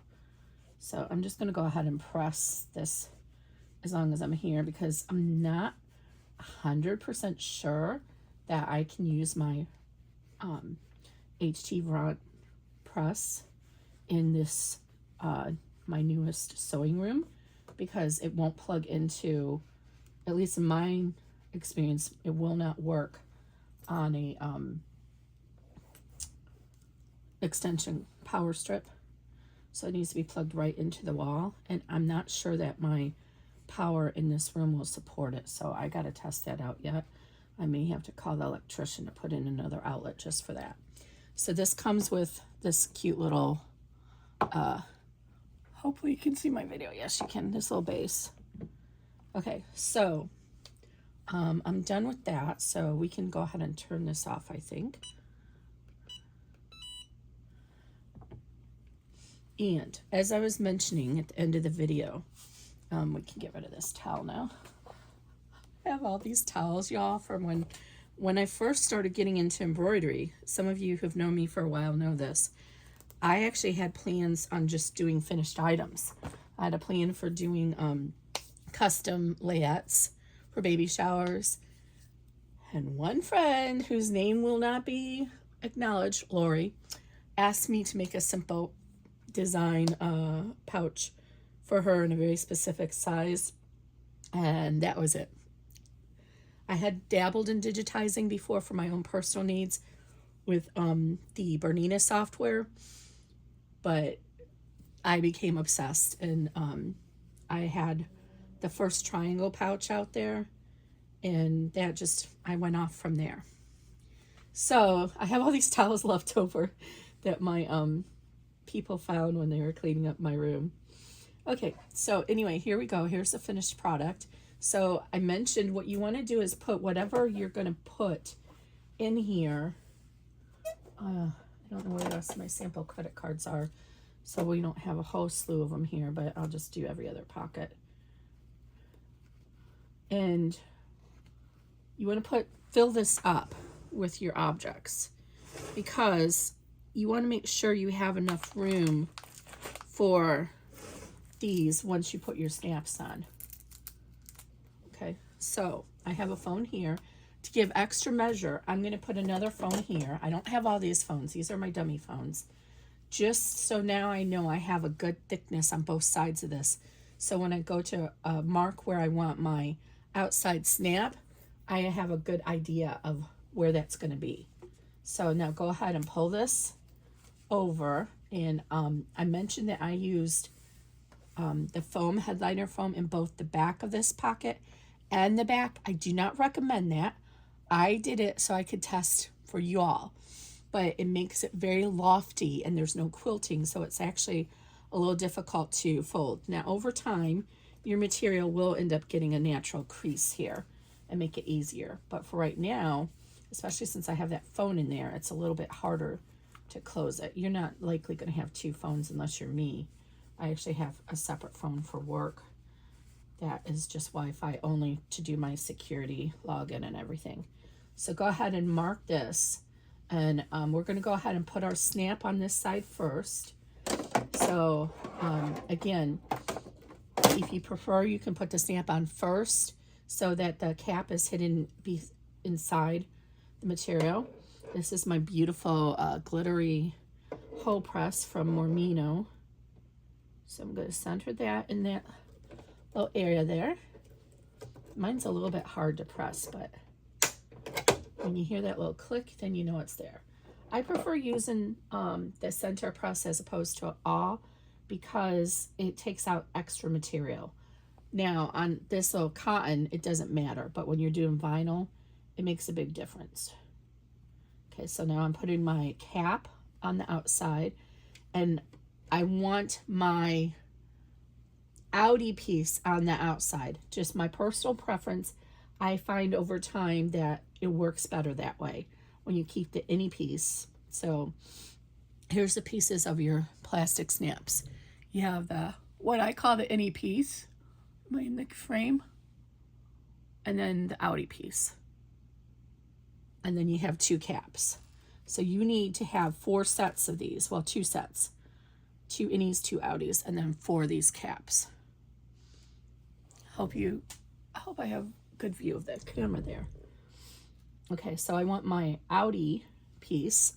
That is the piece that pushes upwards like that. And we're going to put it there. And then I'm using these until I get my die replacements. I'm using these simple pliers. These are the, I don't want to call them cheapo, but the cheaper version of the no change dies. I find with these, it works best if, I just got this stuck. It works best if you double press it. So what I do first is I go ahead and put, let me see if I can get this off there. I put the press, the cap falls into the bottom part. I press it down once, like that, and then I turn it a 90-degree angle, 1 rotation, and press it again. And the goal here is you want that little nub that comes out of, hopefully you can see it. You want that little nub to flatten inside there. It should look like a pancake. Now we're going to take our marker pen, an air erasable one, or you can use a pin or whatever you need. Make sure your wallet is even on all the sides. And we're going to fold this up, and then so it's nice and taut because you don't want things to fall out of your wallet. but it's not, my wallet is not going to get any thicker than this. I have 2 phones in there. So then mark your snap placement, go inside here and put a little dot there where that center of it is. So you can see that right there. So you just kind of mark it and put a dot there. And now, remember, I did not close this up yet. So now that I got everything marked for that, I can take everything out of here, and then I'm going to turn it back inside out so I can, and in fact, you can just flip this. I think we can just flip this over one side, the credit card to the outside, to be able to access that. I don't think you need to turn it all the way inside out. Okay, so now the same thing, we're going to go ahead and find that little, make sure you smooth this down in here, and find that little dot, and I'm going to actually use the aw this time so I don't have to turn it all the way to the outside. But I'm going to go ahead and put my little aw there, and then pull this out of the way. You don't want to cut through there, although it doesn't matter. You can cut through this seam though. And then make sure it's upside, straight up and down. And then just twist it around a little bit. Okay. And then you want to put your cap through that hole that you just created. Right like that. Underneath the lining. And then you're going to put your, oh, it's not pushing through. Make sure it lines up with that hole that you just made. And see why using the hole press is easier. Okay, there it is. And now put your receiving piece, or the any part there. Hold it with your finger. Reach your pliers in there. And this is when using the professional pliers or the press, table press helps, because it's got a thicker opening. So this is going to be a little hard. I should have got this lined up first. But just go ahead and scooch this back in here so you can reach that cap. I'm sorry, I'm trying to go offline because I can't see. I mean, I'm trying to stay in the picture, but it's kind of hard to do. But the professional pliers have a much longer neck in here, so it's easier to do. But I don't have the die for that right now. It might be even easier to come in that way. Let's see. Just figure it out, whatever works better for you.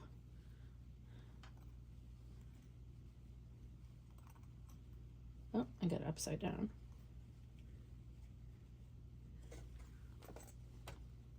Yeah, it might have been easier if I just turned this all the way up, inside out, but that's okay. I will get it. Be much easier if I had my dies. I got to go tend to the dog. I will be right back. Sorry about that, guys. Dog. My son is at basketball today. Okay, so let's, and just for comparison, let me show you what I mean. This is my favorite one. This is the mini table press. This is what I'm waiting for the dies for. And you can see it's so much easier to get in there. There's more room in the neck. Uh-oh. I just fell out. So much easier in the neck. So, but we're going to persevere. We'll get this. All right. Nope, it didn't fall out.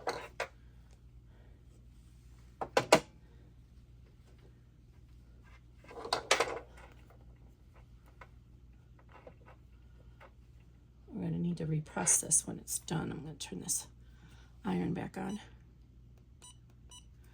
By the way, if you use magnetic snaps, be very careful using your iron afterwards, because I haven't tested this theory. I've just read about it, but oh, there goes the snap. It can cause your snap to become demagnetized. So just be mindful of that. I'm sorry, I can't pick that up because I have to be very careful bending over, so I'm just going to get another one out until my son gets home.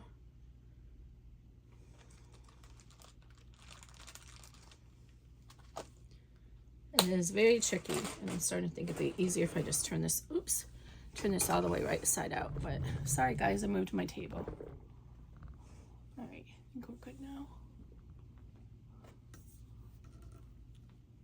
All right, try this again. So, and obviously you can see if you use thicker materials like vinyl, that some of these steps will be a lot more difficult. So you need to be mindful of that. But again, this would be easier if I would just stop being finicky and just turn it right side out. Let's try and come in. Oh, there we go. Coming in from the less thick side. That helps. And you don't have to be inside that little pocket area, as long as you can feel and seat the round snap on the black piece. Even if there's a layer of fabric in between, that's fine. Okay, now I got it. All right, so I got it. So I'm going to press it, then rotate it, as hard as it is to rotate in here, but I'm going to do it anyway, and press it again. If you don't do that, then what's going to happen is when you go to snap this and unsnap it, the snap's going to come apart. Okay, now I'll show you that I got it nice and flattened inside there. Okay, and it could be a little bit flatter, but now let's move our credit card pocket back, flip it over again. And I always test my snaps 3 times before I give this to anybody, because if it's going to come undone, I want it to come down undone on my watch, not on theirs. So fold this over, snap, and there you go. So I like to do this 1, 2, 3. And what I didn't show and I should have done is I like to put a little bit of scrap fusible interfacing behind the inside piece to give it a little bit more support. And now that it's all in there, I'm just going to push in through the exterior and push that snap a little bit more, because I could see it was trying to raise up when I was snapping it. So sorry, I'm a little bit off camera, I think, but I'm just trying to squeeze this in here. So I'm going to go ahead and just range it. It's fine if it's through the fabric. And now I have more leverage, and I'm going to try and snap that a little bit better. Smash it a little bit better. Yes, that's much better. There we go. And before we repress it, I'm going to go ahead and do the same thing for the credit card slot. Again, I want to fill this up with credit cards because I want to have that depth taken care of. Oh my goodness, I hope that was recording. I got an alarm for some reason and it stopped recording. Anyway, so I'm putting my credit cards in here. Now I'm going to find my little hole, center, punch my hole out for the Audi cap. And again, this is really floppy, so it's much better to add a little bit of interfacing in here to give a little bit more room. So the cap goes on the exterior side, and your Audi piece goes here. So the Audi piece is going to reach the innie piece down there. Use your pliers. Press, rotate, press again. You got that little smashed pancake in there. Now go ahead and make sure this isn't pulling forward like this when you do this, else your position's going to be wrong. Just one moment. I love you, my babies. Oh my gosh. Okay, sorry about that. So you don't want to be pulling on this like this, because it's gonna look wonky, right? So you want to make sure this is nice and pressed down evenly up here so that it doesn't look wonky. Now we're going to do the same thing. We're going to get our erasable pen. We're going to just fold this up a little bit and eyeball where that, oh, I couldn't have done this better. It's actually right on top of the little dot. You're going to eyeball where to put your seating. Now, if you don't have a lot of cards to fill this up, then you might want to just give a little bit of extra room and maybe move it up like a 1/16 of an inch and have a little bit extra up here. So let me take the cards out, and then we'll put our last snap on. Okay, so I'm going to go ahead and reach in here, and this already has interfacing in it because of the credit card slot interfacing we did. That turn this all the way around so I can get some pressure into it. And you can just use your awl if it's easier, if you don't have a hole punch. Okay, so now we want our cap to be on the bottom because we need our innie piece to be on the exterior. This is why this one's not so easy to do before you finish the bag, because you need to have all your card slots in there to get that right depth, and also you got to make sure that you're going to get your strap positioned properly. Okay, so I'm going to go ahead and reach over here. Oh, make sure it's seated in there equally. You shouldn't be able to see any edges of it. Then rotate it again. All right. And there, it's all smashed like a pancake. So now your wallet is complete. This wasn't meant to be a snap tutorial, but I guess it ended up being a snap tutorial. So I'm going to go ahead and repress this saw, and I'm going to press it with it folded in half too, just to help get that little crease started. But again, I don't recommend using extra. If you're going to use padding behind the pocket, then don't use padding on the exterior. Or if you're, I should say, if you're going to use padding on the exterior, don't use it on this pocket. Just use interfacing to give it some strength, because it makes it so thick that now you're running into these seams when you try to fold it close. Okay, but that's it. So this is the penny wallet. I will be, today is now Sunday, the 7th. So I have the jumbo almost ready to turn over to the testers. So look to be released in another couple weeks. I can't test that myself. I don't have a hoop that big. And then I will be releasing the regular size, because I can't, if you have a 6x10 hoop, I don't want you guys to feel left out. So if you look at these smaller phones, they are under 6x10. So I'm making a 6x10 version. So if you have one of these regular phones, see it gets buried in there, you can still make something. I know there's a lot more people with a 6x10 as their max hoop. All right, guys, I hope you have a beautiful rest of your day wherever you're coming from. Thanks. Bye-bye.